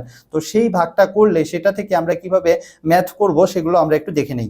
প্রথমে আমরা দেখি অন্তর্বিভক্ত, অর্থাৎ এই যে পি এবং কিউ দুইটা বিন্দুর যে মানে দুইটা যে রেখার মাঝখানে না, মানে এই রেখাটার উপরে, রেখাটার ভিতরে কোনো বিন্দুতে যদি আপনি সেটাকে ভাগ করেন, সেটাকে বলা হয় অন্তর্বিভক্ত। এই যে আর বিন্দুটা দেখুন ভিতরে, আর যদি আর বিন্দুটা বাইরে হতে এখান থেকে কোথাও থেকে যদি ভাগ করে সেটাও করা যায়, সেটাকে বলা হয় বহির্বিভক্ত, সেটা আমরা একটু পরে দেখব। তা দেখুন এই যে পি এবং কিউ দুইটা নির্দিষ্ট বিন্দু, যেখানে বিভক্ত এমনভাবে করা হয়েছে যেন পি আর এবং আর কিউ এই দুইটা হলো, এটাকে M1 এবং এটাকে আমরা M2 হিসেবে ধরলে এখন আমরা দেখুন যে এখানে দুইটা ত্রিভুজ পাওয়া গেছে এবং এই দুইটা ত্রিভুজ হলো সদৃশ কি বলে সদৃশ এবং সর্বসময়ের মধ্যে পার্থক্য আছে। সর্বসম মানে সবকিছুই, তিন বাহু তিন কোণ সমান, কিন্তু সদৃশ মানে কিন্তু তিন বাহু সমান না, তিনটা কোণ সমান হবে সেক্ষেত্রে। তো এই যে দেখুন এখান থেকে কিন্তু আমরা এই যে তিনটা বাহুর অনুপাতগুলো আমরা বাহুর অনুপাত সমান হবে, বাহু সমান হবে না, আর কোণ হলো সমান হবে। ওকে, তা সেখান থেকে আমরা দেখুন এই যে এক্স এর ভ্যালুটা আমরা পেয়ে গেছি m1 x2 plus m2 x1 divided by m1 plus a2 y2। অনুরূপভাবে y এর ভ্যালু আমরা পাচ্ছি m1 y2 plus m2 y1 divided by m1 plus m2। আপনাদের জন্য কোন পার্টটি ইম্পর্টেন্ট সেটা কিন্তু আপনাদের কষ্ট করে খুঁজেও বের করতে হবে না, বিকজ এখানে কিন্তু হাইলাইট করে দেওয়া রয়েছে যে এই দুইটা পয়েন্ট আপনাদের লাগবে। তো x এবং y এর ভ্যালু, তার মানে আপনাকে যদি m:n, এখন m এর ভ্যালু 2 3 যে কোনো কিছু হতে পারে, 5 6 যে কোনো কিছু হতে পারে। আপনাকে মনে করেন বললো যে 2 এবং 3 অনুপাতে বিভক্ত করা হলো, দুইটা বিন্দু মনে করেন যে এখানে ভ্যালু দেওয়া থাকলো 2 3, মনে করেন এটা দেওয়া থাকলো 4 5, এমন দিয়ে বললো এটাকে 2:3 অনুপাতে কোন বিন্দুটা বিভক্ত করছে। আপনারা কিন্তু খুব ইজিলি এখান থেকে ওই স্থানাঙ্কটা x, y স্থানাঙ্কটা বের করে ফেলতে পারবেন। সিমিলারলি আপনাকে যদি এই স্থানাঙ্ক দিয়ে আপনাকে যদি বলা হয় কি অনুপাতে বিভক্ত করছে, তাহলেও কিন্তু আপনারা সেটা বের করতে পারবেন। বিভিন্নভাবে প্রশ্ন কিন্তু ঘুরে আসতে পারে, একটু পরেই আমরা উদাহরণ দেখলে আপনারা আরো ভালো করে বুঝতে পারবেন। তার আগে আমরা অনুসিদ্ধান্ত দেখি যে m1 এবং m2, অর্থাৎ এই যে m1 এবং m2 অর্থাৎ যদি আপনার এইটা এবং এইটা দুইটা যদি সমান হয়, তাহলে কিন্তু সেটা হবে মধ্যবিন্দু হয়ে যাবে, তাই না? এটা কিন্তু ইজিলি বোঝা যাচ্ছে যে m1 এবং m2 সমান মানে কি, সেটা মনে করেন যে 5/5 বা 6/6 যেটাই হোক না কেন, কাটাকাটি করে কিন্তু 1/1 আসে। 1/1 মানে কি, সেটা হলো অবশ্যই মিডল পয়েন্ট হবে এবং মধ্যবিন্দু হবে। এবং সেই ক্ষেত্রে আমরা মধ্যবিন্দু সূত্রটা কিন্তু আরেকটু মডিফাই করে আরো একটু ছোট করে ফেলতে পারি। সেটা হলো দেখুন x1 plus x2 divided by 2 এবং y1 plus y2 divided by 2, অর্থাৎ ভুজদ্বয়ের যোগফলের অর্ধেক মানে ভুজদ্বয়ের এভারেজ এবং কোটিদ্বয়ের এভারেজ বের করলে কিন্তু আমরা পেয়ে যাব।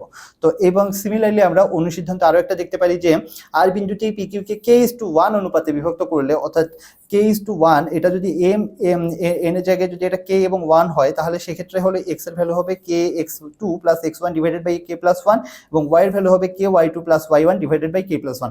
এইটা আপনার খুব একটা বেশি মুখস্থ করার প্রয়োজন নেই, বিকজ আপনি আগে যে সূত্রটা মানে আমাদের বিভক্ত করার মেইন যে সূত্রটা, ওটা যদি মনে রাখতে পারেন, ওখানেই কিন্তু আপনি এক পাশে 1 এবং আরেক পাশে আপনার k এর ভ্যালু 5 6 যে কোনো কিছু হোক না কেন দিয়ে বসিয়ে ফেলতে পারেন। এটাও মুখস্থ রাখতে পারেন, কোনো সমস্যা নেই, বাট এটা মুখস্থ না রাখলেও চলবে। এবং এটা মুখস্থ রাখাটা একটু ইম্পর্টেন্ট, কারণ এটা আপনার মধ্যবিন্দু যেটা সোজা, এটা সহজেই মুখস্থ রাখা যায়। তো আমি এনকারেজ করবো যে আপনারা ওই মেইন সূত্রটা এবং এই সূত্রটা বেশি করে ভালো মতো জেনে রাখবেন।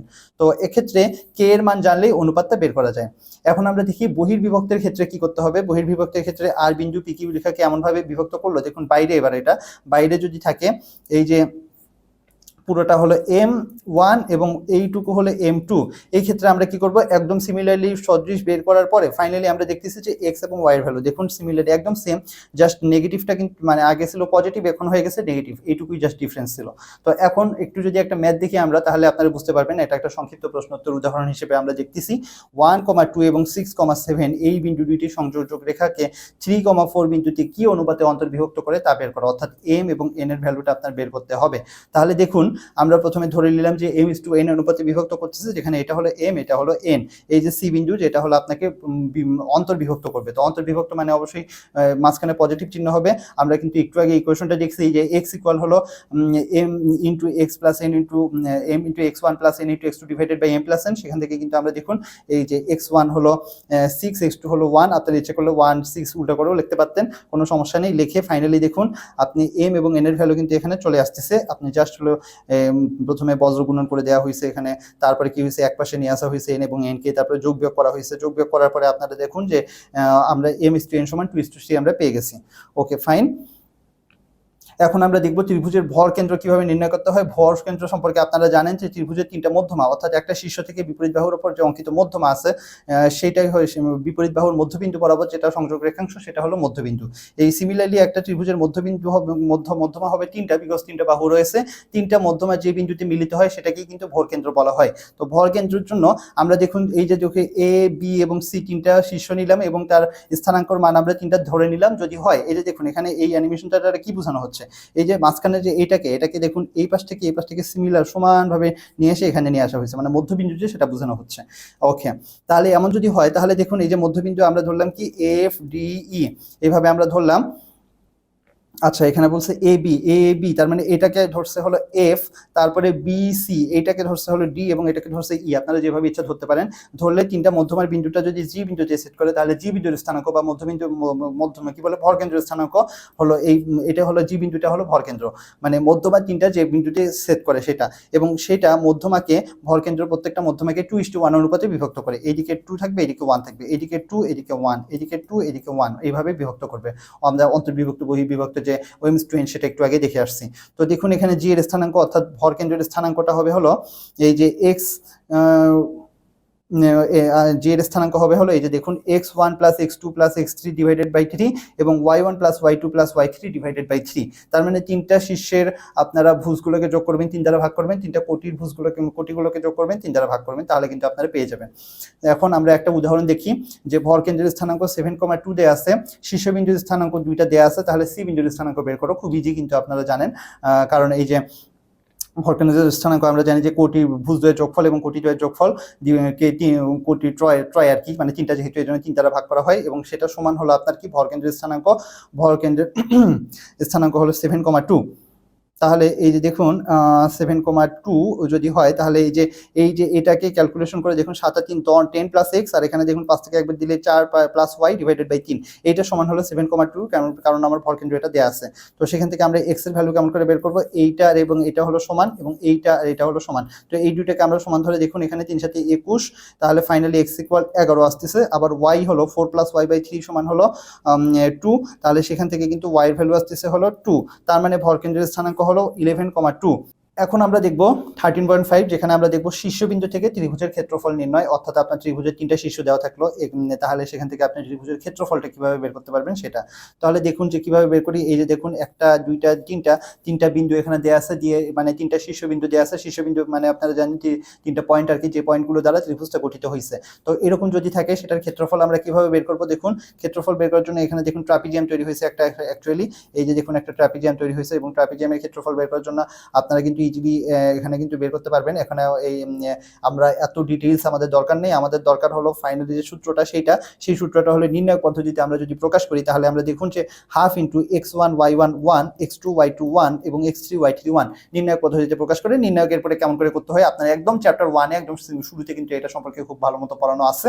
আপনাদের কোনো প্রবলেম থাকলে আপনারা আবার একটু ওই চ্যাপ্টারটা একটু দেখে আসেন, বিকজ নির্ণয়ের চ্যাপ্টারটা না পারলে কিন্তু আপনার এটা সলভ করতে অসুবিধা হয়ে যাবে। তো সেই ক্ষেত্রে আপনারা ওইটা একটু চেক করে আসবেন, তাহলে আশা করি আপনারা বুঝতে পারবেন যে এরপরে এটা কেমন করে সলভ করতে হয়। জাস্ট আমি এই বরাবর বিস্তৃতি করবো এটা একটু বলে দিলাম, কারণ হলো এই বরাবর 3টে যেহেতু 1 আছে, আমার বিস্তৃতি করতে সুবিধা হবে। বা আরো একটা কাজ করতে পারেন যে এই যে 1 - 1 0 1 - 1 0 মানে রো বরাবর মাইনাস করে দিয়ে, তাহলে জাস্ট একটা থাকবে, তারপরে আপনার বিস্তৃতি করতে আরো সুবিধা হবে জিনিসটা। ওকে, তাহলে এখন দেখুন সমীকরণ 1কে আবার নিম্নভাবে সাজানো যেতে পারে। এই যে এখানে একটু মানে ওই যে বিস্তৃতিটাই একটু এখানে দেখানো হয়েছে, এটা সেরাস পদ্ধতিতেও বিস্তৃতি করা যায়, সেখানে ওইভাবে জিনিসটা এখানে আরেকভাবে দেখানো হয়েছে। দেখানোর পরে দেখুন যে আমরা ত্রিভুজের ক্ষেত্রফলটাকে আরো একভাবে বের করতে পারি, সেটা হলো যে এটা 2s সমান হলে x1 বা y1 x2 y2 plus x2 y2 x3 y3 plus x3 y3 x1 y1। এখানে ত্রিভুজের ক্ষেত্রফল এখানে s দ্বারা সূচিত করা হচ্ছে। এখানে আমরা এখান থেকে একটা মন্তব্য কি পাচ্ছি, যে ত্রিভুজের ক্ষেত্রফল অনেক সময় ঋণাত্মকও পাওয়া যেতে পারে। আপনি যদি ঘড়ির কাঁটার বিপরীত দিকে বা ঘড়ির কাঁটার দিকে নিলে আপনার নেগেটিভ হবে, এবং ঘড়ির কাঁটার বিপরীত দিকে নিলে আপনার পজিটিভ হবে। তো এই জন্য ঋণাত্মক মান পাওয়া যেতে পারে। তো সেই ক্ষেত্রে অবশ্যই যোগবোধক করে ধরতে হবে আপনার ক্ষেত্রফলটাকে, বিকজ ক্ষেত্রফল বা এরিয়া সবসময় পজিটিভ হয়, নেগেটিভ হলে কিন্তু সেটা সমস্যা।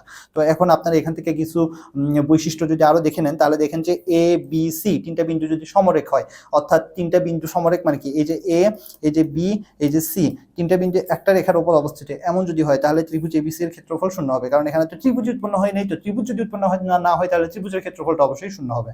অর্থাৎ বিন্দু সমরেখ হবে কেমন করে, ত্রিভুজ এবিসি সমান শূন্য। তার মানে এখান থেকে আমরা বুঝতে পারতেছি যে আপনাকে 3টা বিন্দু সমরেখ যদি প্রমাণ করতে বলে, তাহলে আপনি কিন্তু কি করবেন, ওই 3টা বিন্দু দ্বারা ত্রিভুজের ক্ষেত্রফল বের করবেন। যদি শূন্য আসে তাহলে বলবেন যে বিন্দুগুলো সমরেখ। সেটা এই যে দেখুন একটু আগে আমরা যে ত্রিভুজের ক্ষেত্রফল নির্ণয়ের যে সূত্রটা পাইছি, x1 y1 x2 y2 x3 y3, সাথে এই পাশে 1 দিয়ে দিবেন এবং সামনে একটা হাফ দিয়ে দিবেন, এবং এটা সমান শূন্য, এবং এখানে এই যে নির্ণায়ক আকারে প্রকাশ করবেন। এইটা সমান হলো শূন্য হবে, কেন, এই যে কারণ হলো এটাই ত্রিভুজের ক্ষেত্রফল, এবং এটা শূন্য যদি হয় তাহলে সেটা কিন্তু সমরেখ হবে।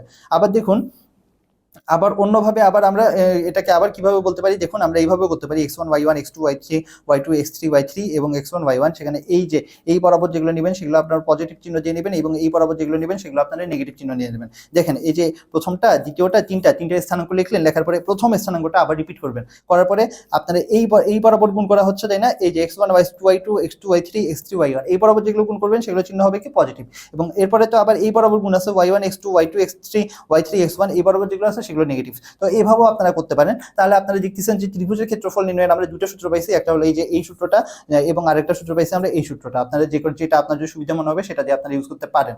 ওকে, তাহলে এখন দেখি আমরা একটা অঙ্ক দেখলে আর জিনিসটা আপনারা আরো ভালো করে বুঝতে পারবেন। দেখুন তিনটা বিন্দু এখানে দেওয়া আছে, আমরা এখানে নির্ণায়কের সাহায্যে বের করতেছি। তো সামনে একটা হাফ আছে, আসার পরে দেখুন 0 0, এই যে দেখুন 0 0 3 3, তো 3 3 এবং 3 5 3 5 এবং লাস্টে তিনটা 1 দিব, নির্ণায়ক বানানো হইলো।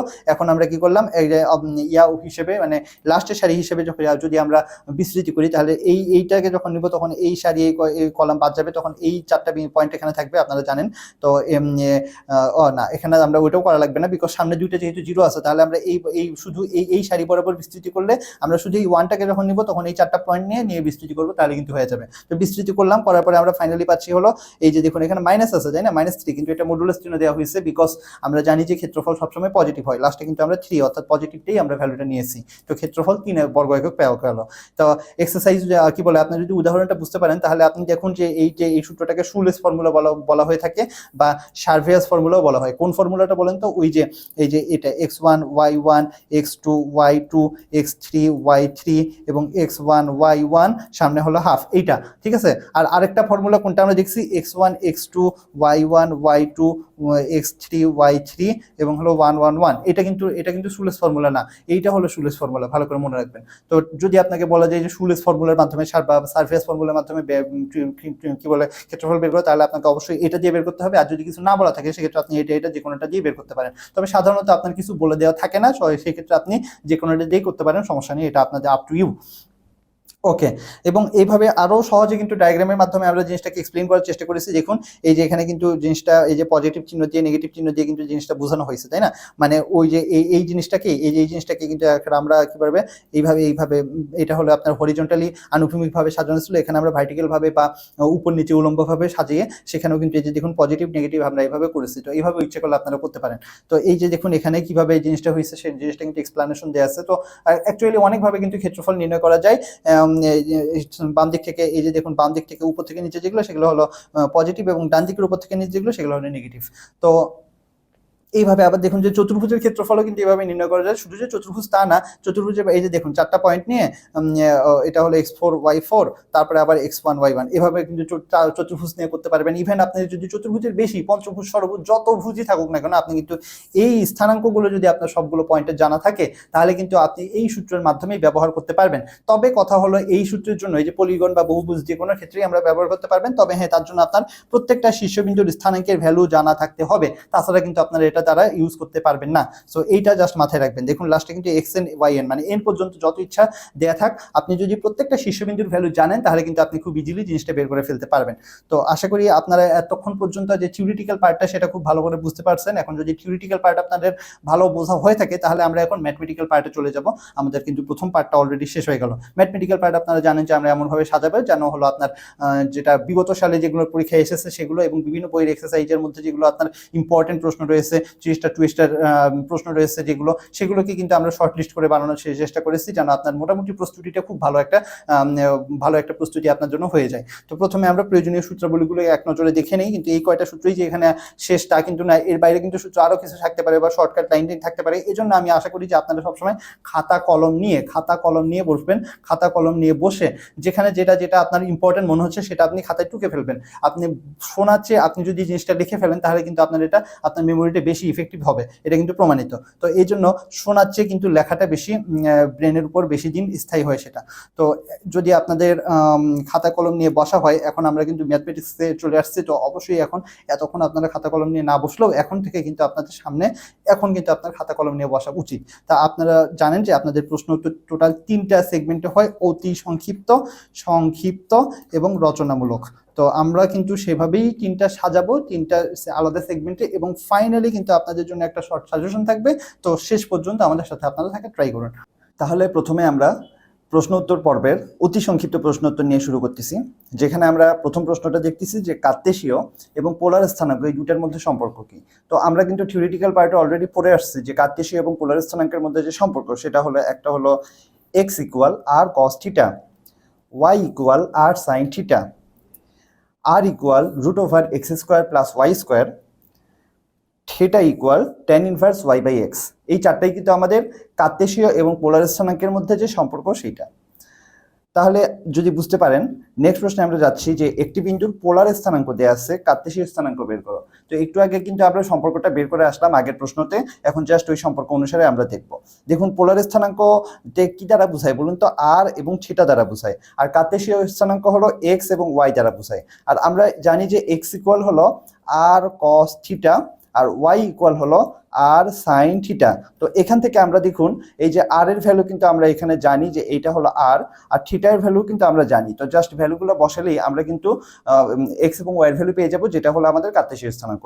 তো দেখুন x equal r cos theta, আর এর ভ্যালু √2 আমরা দেখতেছি, এবং cos 45 এর ভ্যালু হলো 1/√2, তাহলে কাটাকাটি করে আসলো 1। Similarly Y equal r sine theta যখন দিলাম তখন দেখুন সাইন থিটা সাইন 45 এর ভ্যালু কিন্তু সেম 1/√2, কাটাকাটি করে 1 আসলো। তাহলে কার্তেশীয় স্থানাঙ্ক কি হবে? x, y, মানে সেটা হলো 1,1। তো শেষ। নেক্সট প্রশ্নে আমরা যাচ্ছি যে কার্তেশীয় স্থানাঙ্ক এখন দেয়া আছে, এখন পোলার স্থানাঙ্ক বের করতে বলা হয়েছে। তো এই ক্ষেত্রে আমরা জানি যে কার্তেশীয় স্থানাঙ্ক হয় হলো এক্স এবং ওয়াই, সেখান থেকে পোলার স্থানাঙ্কে যেতে হলে আর ইকুয়াল হয় হলো root over X square plus Y square, এবং থিটা ইকুয়াল হয় হলো tan inverse Y by X. এই ফর্মুলা দ্বারা কি আমরা এটা বের করতে পারবো। দেখুন এই যে এক্স এখানে কোনটা, এই যে -1কে স্কোয়ার করলে কিন্তু 1ই হয়, এবং দেখুন ওয়াই হলো 1/√3 হোল স্কোয়ার করলাম, কারণ এখানে হোল স্কোয়ার ফর্মুলা অনুসারে ক্যালকুলেশন করার পরে দেখুন আসলো হলো 2/√3। এটা কিন্তু আপনি ক্যালকুলেটরের মাধ্যমে করে ফেলতে পারেন। আপনাদের যদি 991 ES সিরিজের ক্যালকুলেটরগুলো থাকে সেখানে কিন্তু ভগ্নাংশ সুন্দরভাবে রিপ্রেজেন্ট করে দেখানো হয়। আর যদি আপনার MS সিরিজের ক্যালকুলেটরগুলো থাকে ওখানে কিন্তু নর্মালি পয়েন্ট হিসেবে দেওয়া থাকে, পয়েন্ট থেকে কিন্তু আবার ভগ্নাংশেও সেটা কিন্তু দেখা যায়, দেখার কিন্তু সিস্টেম আছে।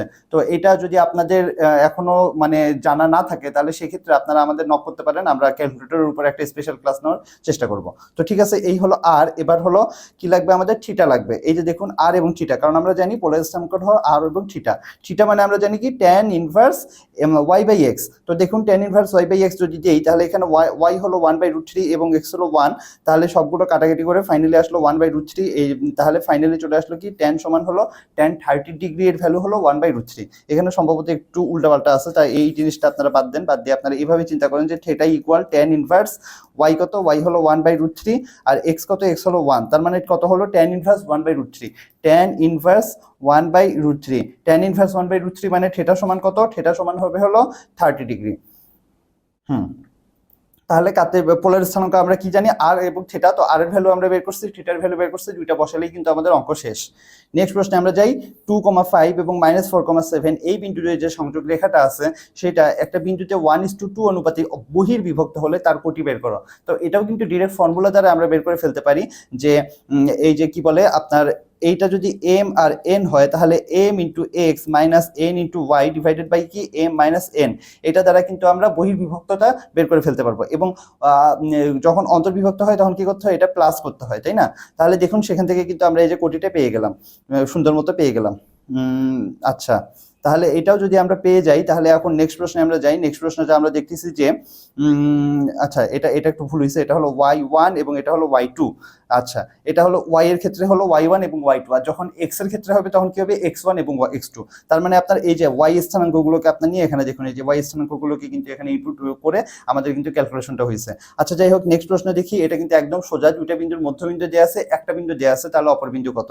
তো আমরা জানি যে মধ্যবিন্দুর স্থানাঙ্ক হলো এই যে x1 plus x2 divided by 2 এবং y1 plus y2 divided by 2। তো এখানে আমরা ধরে নিলাম যে এইটা হলো x এবং y, কারণ এটা মধ্যবিন্দু, আর এটা ধরলাম x1 x2 না কি বলে x1 y1। তাহলে আমাদের x2 y2টা বের করতে হবে। তাহলে দেখুন এই যে এখানে কিন্তু ছবির মাধ্যমে জিনিসটা সুন্দরভাবে রিপ্রেজেন্ট করা হয়েছে। তাহলে দেখুন এই যে x মানে কি x1 প্লাস x2 বাই 2, তার মানে এখানে x1 কোনটা? x1 হলো আমরা ধরে নিলাম যে এক্স বিন্দুটা, তার মানে এটাকে আমরা এক্স টু ওয়াই টু ধরলাম, এক্স টু ওয়াই টু ধরলাম, আর এটাকে আমরা ধরলাম এক্স টু, তাহলে এক্স টু এই টু আসলো, তারপরে ক্যালকুলেশন করে আসলো কত দেখুন 13। সিমিলারলি যখন ওয়াই লিখবো তখন ওয়াই প্লাস 3/2, ওয়াই প্লাস এই যে 3/2 সমান হলো এই যে মধ্যবিন্দুর স্থানাঙ্ক 6, ক্যালকুলেশন করে আসলো ওয়াই ইকুয়াল 9, তাহলে অপর বিন্দুটা কত হলো 13,9।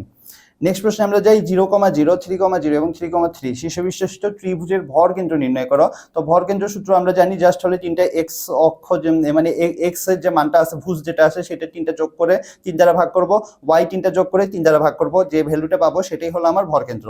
দেখুন এই যে যোগ করলাম 3 দ্বারা ভাগ করলাম, যেটা আসলো সেটাই কিন্তু আমার ভর কেন্দ্র চলে আসলো। নেক্সট প্রশ্নে আমরা যাচ্ছি যে এই যে দুইটা বিন্দু আছে, দুইটা বিন্দুর সংযোজক রেখাংশের দৈর্ঘ্যটা বের করতে হবে। তো সেটা আমরা জানি যে √x1 - x2 whole square plus y1 - y2 whole square. তো আমরা যখন এই ফর্মুলাটা ইউজ করি কিন্তু এখানে বের করতে পারবো, দেখুন খুব সুন্দর মতো x1 - x2 whole square plus y1, তাহলে এখানে এটাকে আমরা x1 y1 ধরলাম, দেখুন এই যে x1 y1, আর এটাকে আমরা x2 y2 ধরলাম, তাহলে দেখুন এই যে x2 এই যে y2, তাহলে ক্যালকুলেশন করার পরে ফাইনালি কিন্তু কত আসতেছে 17 একক, তাহলে এটাই কিন্তু আমার অ্যান্সার। নেক্সট প্রশ্নে আমরা যাচ্ছি যে কোনো বিন্দুর ভুজ শূন্য হলে বিন্দুটির অবস্থান কোন অক্ষের ওপর। তো ভুজ মানে কি, ভুজ মানে হলো এক্স অক্ষের মান, তো এক্স অক্ষের মান যদি শূন্য হয় তাহলে সেটা কি হবে ওয়াই অক্ষের ওপর অবস্থিত হবে। ওকে, x1 y1 x2 y2 এবং 0 0 শীর্ষবিশিষ্ট ত্রিভুজের ক্ষেত্রফল বের করো।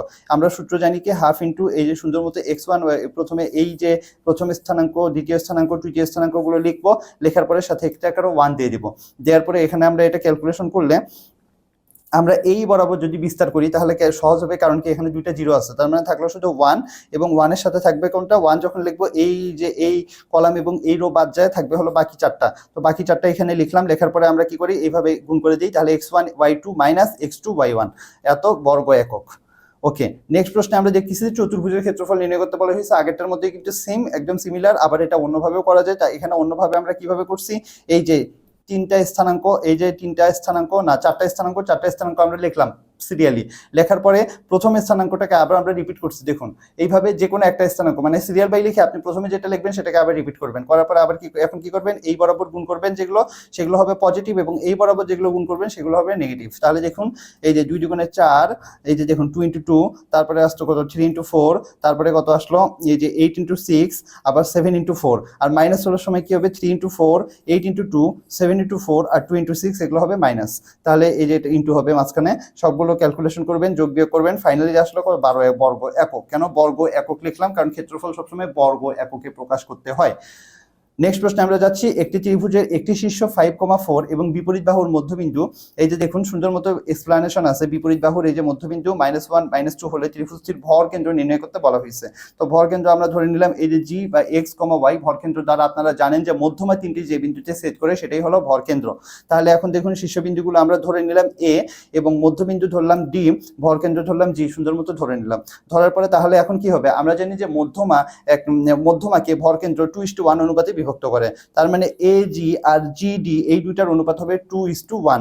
দেখুন 2:1 হলো, তাহলে এটাকে এখন আমরা সেখান থেকে আমরা ওই যে অন্তর্বিভক্তকারীর যে সূত্রটা আছে সেটা দ্বারাই কিন্তু আমরা এখানে ইউজ করে ফেলতে পারি। দেখুন ওই যে m × x1 + n × x2 divided by m + n, এটা দ্বারা কিন্তু আমরা x এর ভ্যালু এবং x এর জায়গায় আমরা y বসিয়ে y এর ভ্যালুটা আমরা বের করতে পারি। দেখুন এই যে 2:1, তো এই যে দেখুন m এবং n, এই যে m এর ভ্যালু 2, n এর ভ্যালু 1, m এর ভ্যালু 2, n এর ভ্যালু 1, আর হলো এই যে x কোনটা, x1 x2 কোনটা, এই যে x1 হলো -1, এই যে -1, x2 কোনটা, এই যে শীর্ষবিন্দু আরেকটা কত 5, এই যে দেখুন 5 আর একটা হলো -1, এই দুইটা বিন্দু। তাহলে এখান থেকে আমরা কিন্তু x এর ভ্যালুটা বের করে ফেললাম, কারণ হলো জি যেটা জি হলো 2:1 অনুপাতে যেহেতু বিভক্ত করতেছি, তো এই বিন্দুটা হলো এই পুরো রেখাটাকে 2:1 অনুপাতে বিভক্ত করতেছে। এখন সেইটা থেকেই কিন্তু আমরা যখন x এর স্থানাঙ্ক পেয়ে গেলাম, সিমিলারলি কিন্তু y এর স্থানাঙ্কটাও আমরা পেয়ে গেলাম। তো পাইলে তাহলে কিন্তু আমাদের ত্রিভুজের ভরকেন্দ্র নির্ণয় হয়ে গেছে, সেটা হলো 1,0। ওকে, নেক্সট প্রশ্নে আমরা যাচ্ছি, এ বি সি তিনটা বিন্দু দিয়ে বলছে এটা একটা সমকোণী ত্রিভুজের শীর্ষবিন্দু, সেটা প্রমাণ করতে হবে। তো আমরা জানি সমকোণী ত্রিভুজ দেখতে হলে এরকম হয়, সেখানে আমরা এই যে দেখুন এ বি, প্রথমে এই যে ধরলাম এ, এটা ধরলাম বি, এটা ধরলাম সি। তো এ বি যখন নিব তখন হচ্ছে এ বি যে ডিস্টেন্স সেটা আমরা কেমন করে বের করবো বলুন তো। সেটা বের করার সিস্টেম আপনারা জানেন যে √x1 - x2 square plus y1 - y2 whole square, এটার উপর হোল রুট করতে হয়। তো হোল রুট করে দেখুন যে এই যে এ বি এর যে দৈর্ঘ্যটা সেটা চলে আসছে BC বিসি এবং সি এর দৈর্ঘ্য চলে আসছে। তিনটা চলে আসার পরে সি, এই যে দেখুন এসি বা সি একই কথা চলে আসলো। তো আসার পরে এখন দেখুন, এখন আমরা কি প্রমাণ করব?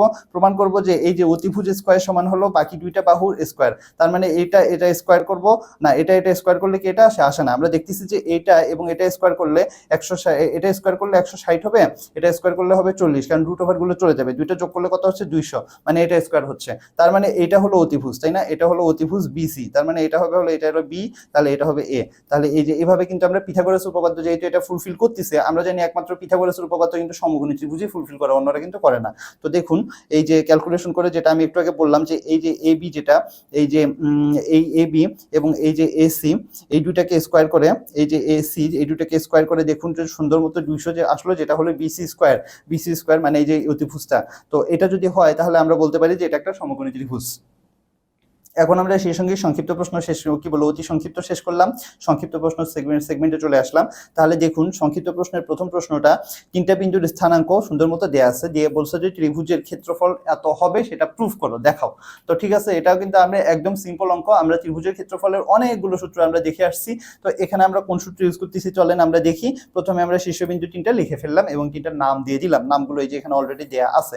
তো এরপরে আমরা ক্ষেত্রফলের এখানে আমরা কোন সূত্র অ্যাপ্লাই করতেছি, এই যে দেখুন এখানে আমরা অ্যাপ্লাই করতেছি হলো এই যে এই স্থানাঙ্কটাকে এখানে লিখলাম, এইটাকে এখানে লিখলাম, এইটাকে এখানে লিখলাম, আর এই পাশে তিনটা 1 দিয়ে দিলাম।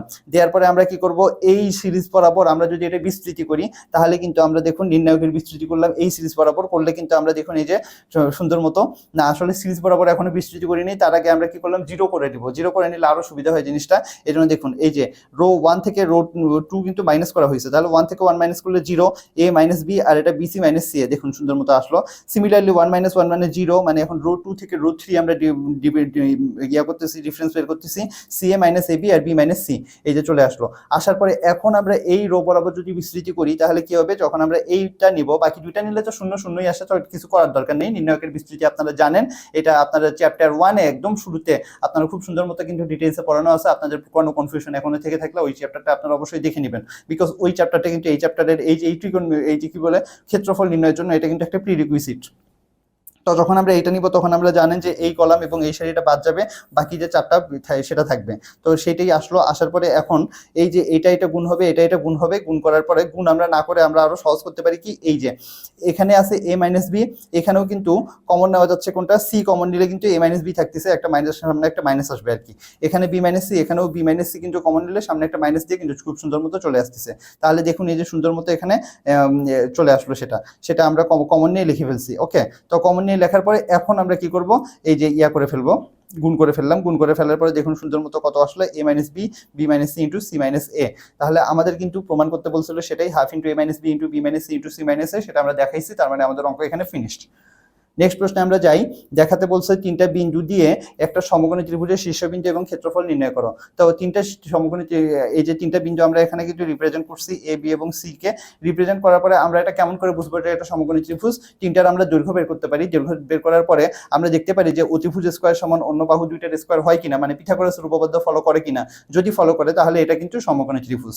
তাহলে দেখুন এই যে আমরা এ বি এবং এ সি এবং হলো বি সি এর দৈর্ঘ্যগুলো সুন্দর মতো বের করলাম, যেটার ফর্মুলাটা আপনারা অলরেডি জানেন যে x1 - x2 whole square plus y1 - y2 whole square. এই ফর্মুলা দ্বারা আমরা কিন্তু যে কোনো দুইটা বিন্দুর x1, y1 এবং x2, y2 এই দুইটা বিন্দুর কিন্তু আপনারা কি করতে পারি, ডিসটেন্সটা বের করে ফেলতে পারি।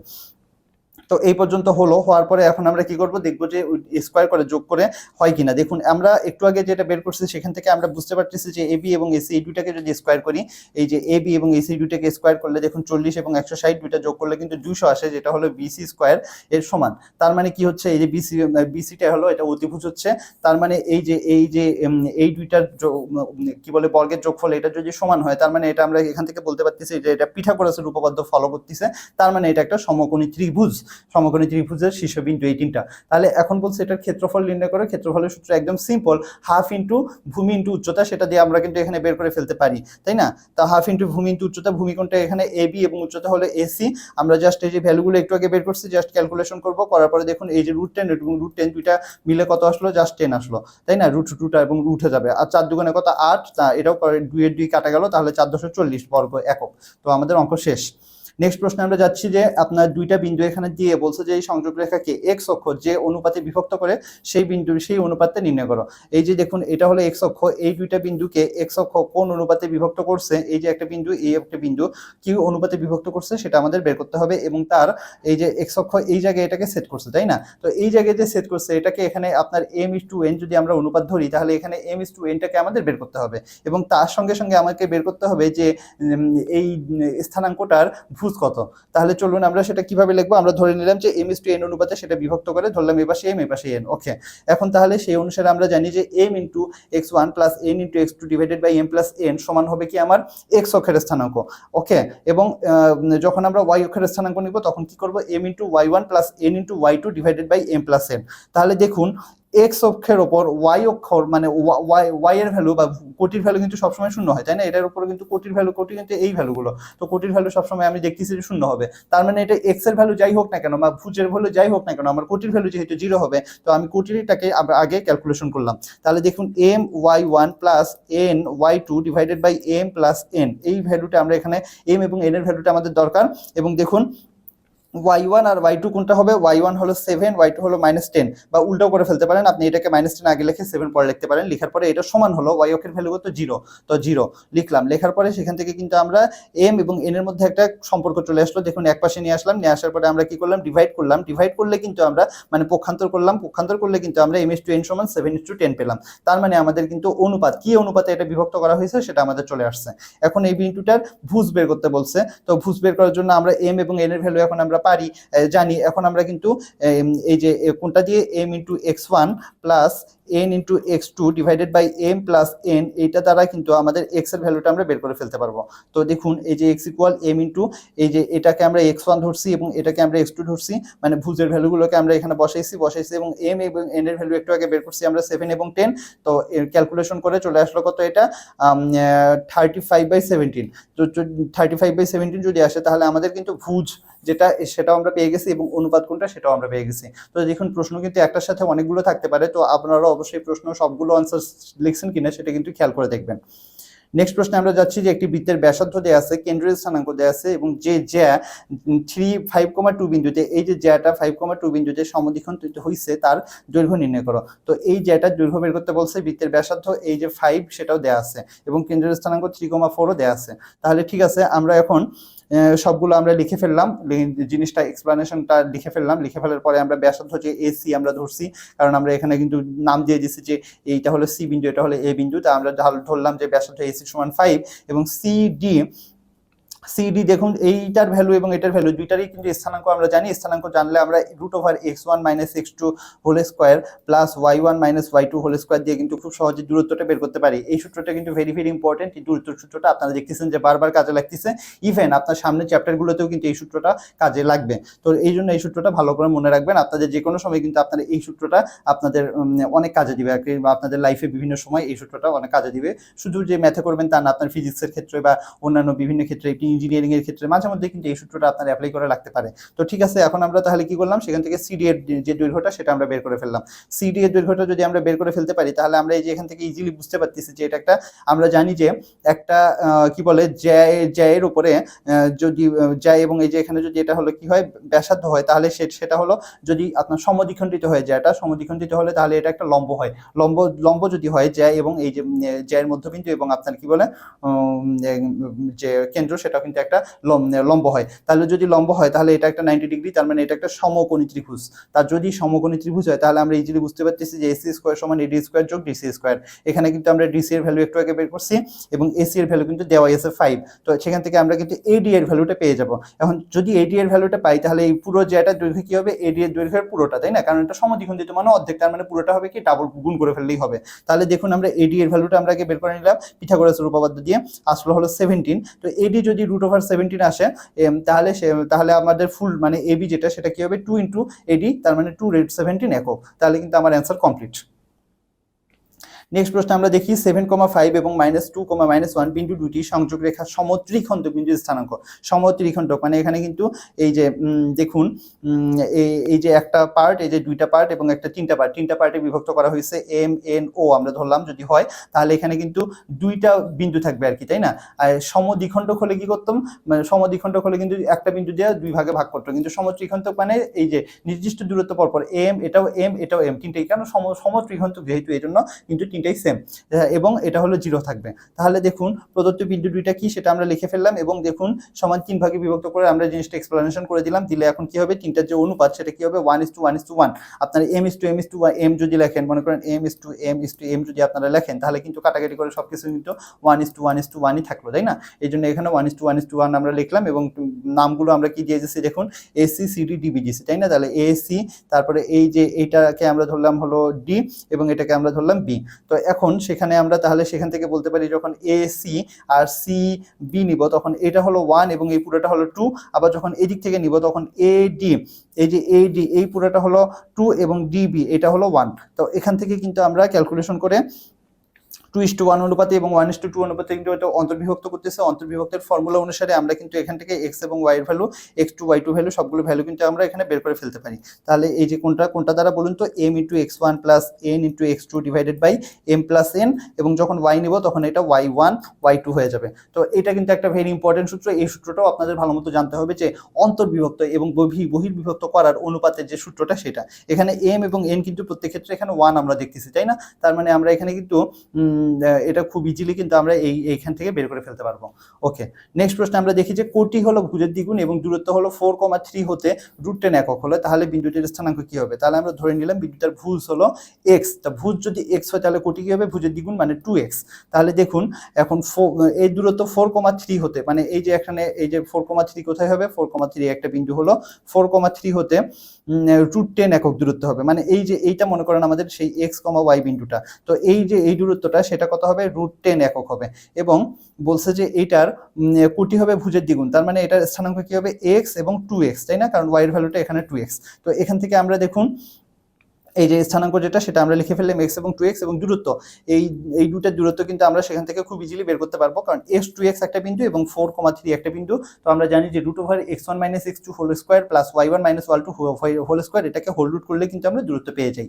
তো দূরত্ব আমরা পেলাম এবং সেটা সমান আমাদের দেয়া আছে √10 একক। তাহলে √10 একক আমরা লিখলাম, লেখার পরে এখন জাস্ট আমরা কি করব? হোল স্কয়ার করে দিব, তাহলে রুটগুলো কাটা যাবে, এবং তারপরে এই পাশে রুট কাটা যাবে, আর এই পাশে হলো এটা। আমরা এখানে আরো এক লাইন এক্সট্রা করে ফেলছি, তাই না? এই যে এই পাশে কিন্তু এই যে এই জিনিসটা এখানে a - b হোল স্কয়ারের ফর্মুলা আপনারা জানেন, a - b হোল স্কয়ার মানে হলো a square minus twice ab plus b square. সেটা কিন্তু এখানে ক্যালকুলেশন হয়েছে, দেখুন এটার মধ্যে এটা হয়েছে, এখানে সেটা হয়েছে। হওয়ার পরে তারপরে এখন আমরা কি করব? 4 আর 1 5x স্কয়ার, তারপরে এখানে 12 থেকে 12 আর 8 হলো -20x, এখানে 16 আর 9 হলো 25, সেখান থেকে আবার 10 এই পাশে মাইনাস হয়ে গেল 15। তো এইটা যদি চলে আসে তাহলে এখন বিন্দুর স্থানাঙ্ক দেখুন, এই যে একটা আমরা কিন্তু সমীকরণ পেয়ে গেছি, এবং এই সমীকরণ থেকে আমরা x এর ভ্যালু কিন্তু ইজিলি বের করতে পারি। কিভাবে? আমরা কি করলাম? এখানে 5 কমন নিলাম। 5 কমন নিলে কি থাকতেছে? x square minus 4x plus 3 equal to 0। তো 5 কমন নিয়ে যদি এইটা আসে, এখন আমরা সেটাকে মিডল টার্ম করব। তো মিডল টার্ম করলে আপনারা দেখতেছেন -3 এবং -x যদি আমরা নেই তাহলে কিন্তু আমরা মিডল টার্ম করে ফেলতে পারবো। তো এরপরে আমরা কি করলাম? এই দুটো থেকে x কমন নিলাম এবং এই দুটো থেকেও -1 কমন নিলাম। নেওয়ার পরে দেখুন x - 3 × x - 1 = 0। যদি তাই হয় তাহলে x - 3 = 0 অথবা x - 1 = 0। x - 3 যদি 0 হয় তাহলে x = 3, এবং x - 1 = 0 হলে x = 1। তার মানে x = 3 এবং 1 পেয়ে গেলাম। তাহলে কিন্তু আমরা x যদি পাই তাহলে y এর ভ্যালু কিন্তু আমরা পেয়ে যাচ্ছি 2x, তাই না? তাহলে y এর ভ্যালু কিন্তু এখানে দুইটা আসতেছে, কারণ এখানে x এর ভ্যালু দুইটা। তাহলে দেখুন এই যে x এর ভ্যালু 3 হলে y এর ভ্যালু হবে 6, এবং x এর ভ্যালু 1 হলে y এর ভ্যালু হবে 2। তাহলে এটা কিন্তু আমাদের সেই অ্যান্সার। তাহলে স্থানাঙ্ক আমরা দুইটা পেয়ে গেলাম। নেক্সট প্রশ্নে আমরা যাচ্ছি, একটি বিন্দুর কোটি দেয়া আছে 2, কোটি মানে আমরা জানি y এর ভ্যালু, এবং এর দূরত্ব দেয়া আছে 1 - 2 বিন্দু হতে 4√2 একক। তাহলে বিন্দুটির ভুজ নির্ণয় করতে বলা হয়েছে। তাহলে আমরা তাহলে ধরে নিলাম বিন্দুটির স্থানাঙ্ক কি হবে? ভুজটা হলো x, কারণ x এখানে দেয়া নেই যেহেতু, এটা আমরা x ধরে নিলাম ভুজ, এবং কোটি হলো 2, তার মানে স্থানাঙ্ক হবে x, 2। এবং আরেকটা বিন্দু কত? 1, -2। তাহলে এই দুটো বিন্দুর মধ্যে যে দূরত্ব সেটা কি হবে? √x1 - x2 whole square. সেখানে এই যে এটা হলো x1 এবং এটা হলো x2 ধরলাম, এবং না কি বলে এটা হলো x1 এবং এটা হলো হলো x2 ধরলাম plus y1 minus y2 whole square. তো y1 মাইনাস y2 এর ক্ষেত্রে এটাকে y1 ধরলাম, এটাকে y2 ধরলাম। তো মাইনাসে মাইনাসে কিন্তু এখানে প্লাস হয়ে গেছে, এই জন্য কিন্তু এখানে প্লাস দেখা যাচ্ছে। তো এখন এইটা সমান হলো এই যে দূরত্বটা, এটা সমান এটা কত বলা হয়েছে হলো 4√2 একক। তার মানে এইটা সমান হলো 4√2। তো এইটা সমান 4√2। তার আগে আমরা ভিতরে এটা ক্যালকুলেশন করে নিলাম, a মাইনাস b হোল স্কোয়ারের ফর্মুলা, এবং ভিতরে এটা 2 এর 2 মিলে 4, 4 হলো 16। আর এটা হলো a square minus 2ab plus b square formula পড়ছে, পরপর 16 রেখে এখানে 17 আসছে। আসার পরে এইটা সমান কত হবে? এটা সমান হবে 4√2। এখন আমরা হোল স্কোয়ার করে দিব। হোল স্কোয়ার করলে তাহলে কিন্তু ইজিলি আমরা এখান থেকে আমরা এক পাশে যখন নিয়ে আসবো, এক পাশে নিয়ে আসার পরে কত আসলো দেখুন তো, -15 আসলো। এখন এটাকে আমরা যদি মিডল টার্ম করি তাহলে কি হবে? -5x এবং +3x। কেমন করে মিডল টার্ম করতে হয় যদি আপনাদের কনফিউশন থেকে থাকে, তাহলে আমরা মিডল টার্মের উপর আলাদা ক্লাস আয়োজন করব। এটা একদম শর্টকাট ছোটবেলার জিনিস, এই জন্য এটা নিয়ে আমি বেশি কথা বলতেছি না। জাস্ট এই যে দেখুন -15 যেটা, এটাকে আপনাকে এমন ভাবে ভাঙাতে হবে যেন হলো আপনার এই যে দেখুন -5 এবং +3 দুইটাকে যোগ বিয়োগ করে কিন্তু -2 আসতেছে, এবং এই দুইটাকে গুণ করলে মাইনাসে প্লাসে -15 3 × 15 x²। তার মানে এই দুইটার গুণফলটা কিন্তু আসে, এমনভাবে কিন্তু ভাঙাতে হয়। কেমন করে ভাঙাতে হয় এই সম্পর্কে কিন্তু আপনারা ছোট ক্লাসে বিভিন্ন সময় কিন্তু আপনারা দেখে আসছেন, এই জন্য এটা নিয়ে আমি বেশি কথা বাড়াচ্ছি না। তো এখন এখান থেকে এই দুইটা থেকে আমরা x কমন নিতে পারি, এবং এই দুইটা থেকে 3 কমন নিতে পারি। নেওয়ার পরে দেখুন x - 5 × x + 3 = 0 আসলো। যদি তাই হয় সেখান থেকে আমরা x - 5 = 0 অথবা x + 3 = 0 বলতে পারি, অর্থাৎ x = 5 অথবা -3। তার মানে আমার ভুজ কিন্তু 5 এবং -3 এই দুইটা। Okay fine. তাহলে এই সাথে সাথে আমাদের সংক্ষিপ্ত প্রশ্নোত্তর সেগমেন্টটা শেষ হলো, এবং আপনাদের জন্য এখন কিছু সেলফ প্র্যাকটিস নিয়ে আমি হাজির হয়েছি। অবশ্যই এগুলো কিন্তু ফেলনা না, বিকজ এগুলোও কিন্তু আপনার বিভিন্ন সময় পরীক্ষায় এসেছে, এবং আপনার 3 স্টার 2 স্টার বিভিন্ন বইয়ের এক্সারসাইজ সেখান থেকে কিন্তু আমরা শর্টলিস্ট করে বাছাই করেছি। সো কোনো প্রশ্ন বাদ দিবেন না, খাতা কলম নিয়ে বসেন, সলভ করা শুরু করেন, সুন্দর মতো একটা পিকচার তুলে নেন, স্ক্রিনশট নিয়ে নিন। আপনাদের এখন তো টেকনোলজি আসার ফলে খুবই সহজ হয়ে গেছে, এরপরে এটা নিয়ে কাজ করা শুরু করেন, এবং অবশ্যই আমাদের কিউএ সেকশনে আপনার অ্যান্সারগুলো পাঠাতে কখনো ভুলবেন না। তো আমরা এখন রচনামূলক সেগমেন্টে চলে আসতেছি, যেটা হলো আপনাদের সবচেয়ে বড় এবং সবচেয়ে টাইম কনজিউমিং সেগমেন্টটা। তো ঠিক আছে, এখানে আমরা প্রথম প্রশ্নে দেখি, এবিসি ত্রিভুজের এ বি এবং সি তিনটা বিন্দুর স্থানাঙ্ক এখানে সুন্দর মতো দেওয়া আছে। তার ত্রিভুজের ক্ষেত্রফল বের করো। খুব ইজিলি আমরা বের করতে পারবো বিভিন্ন সূত্রের মাধ্যমে। এর সাহায্যে এ হতে বিসির উপর লম্বের পরিমাণটা বের করো। তো প্রথমে আমরা লিখে নিলাম যে শীর্ষের স্থানাঙ্কগুলো কি কি। আমরা একটা ত্রিভুজ ইচ্ছে করলে আঁকেও ফেলতে পারি।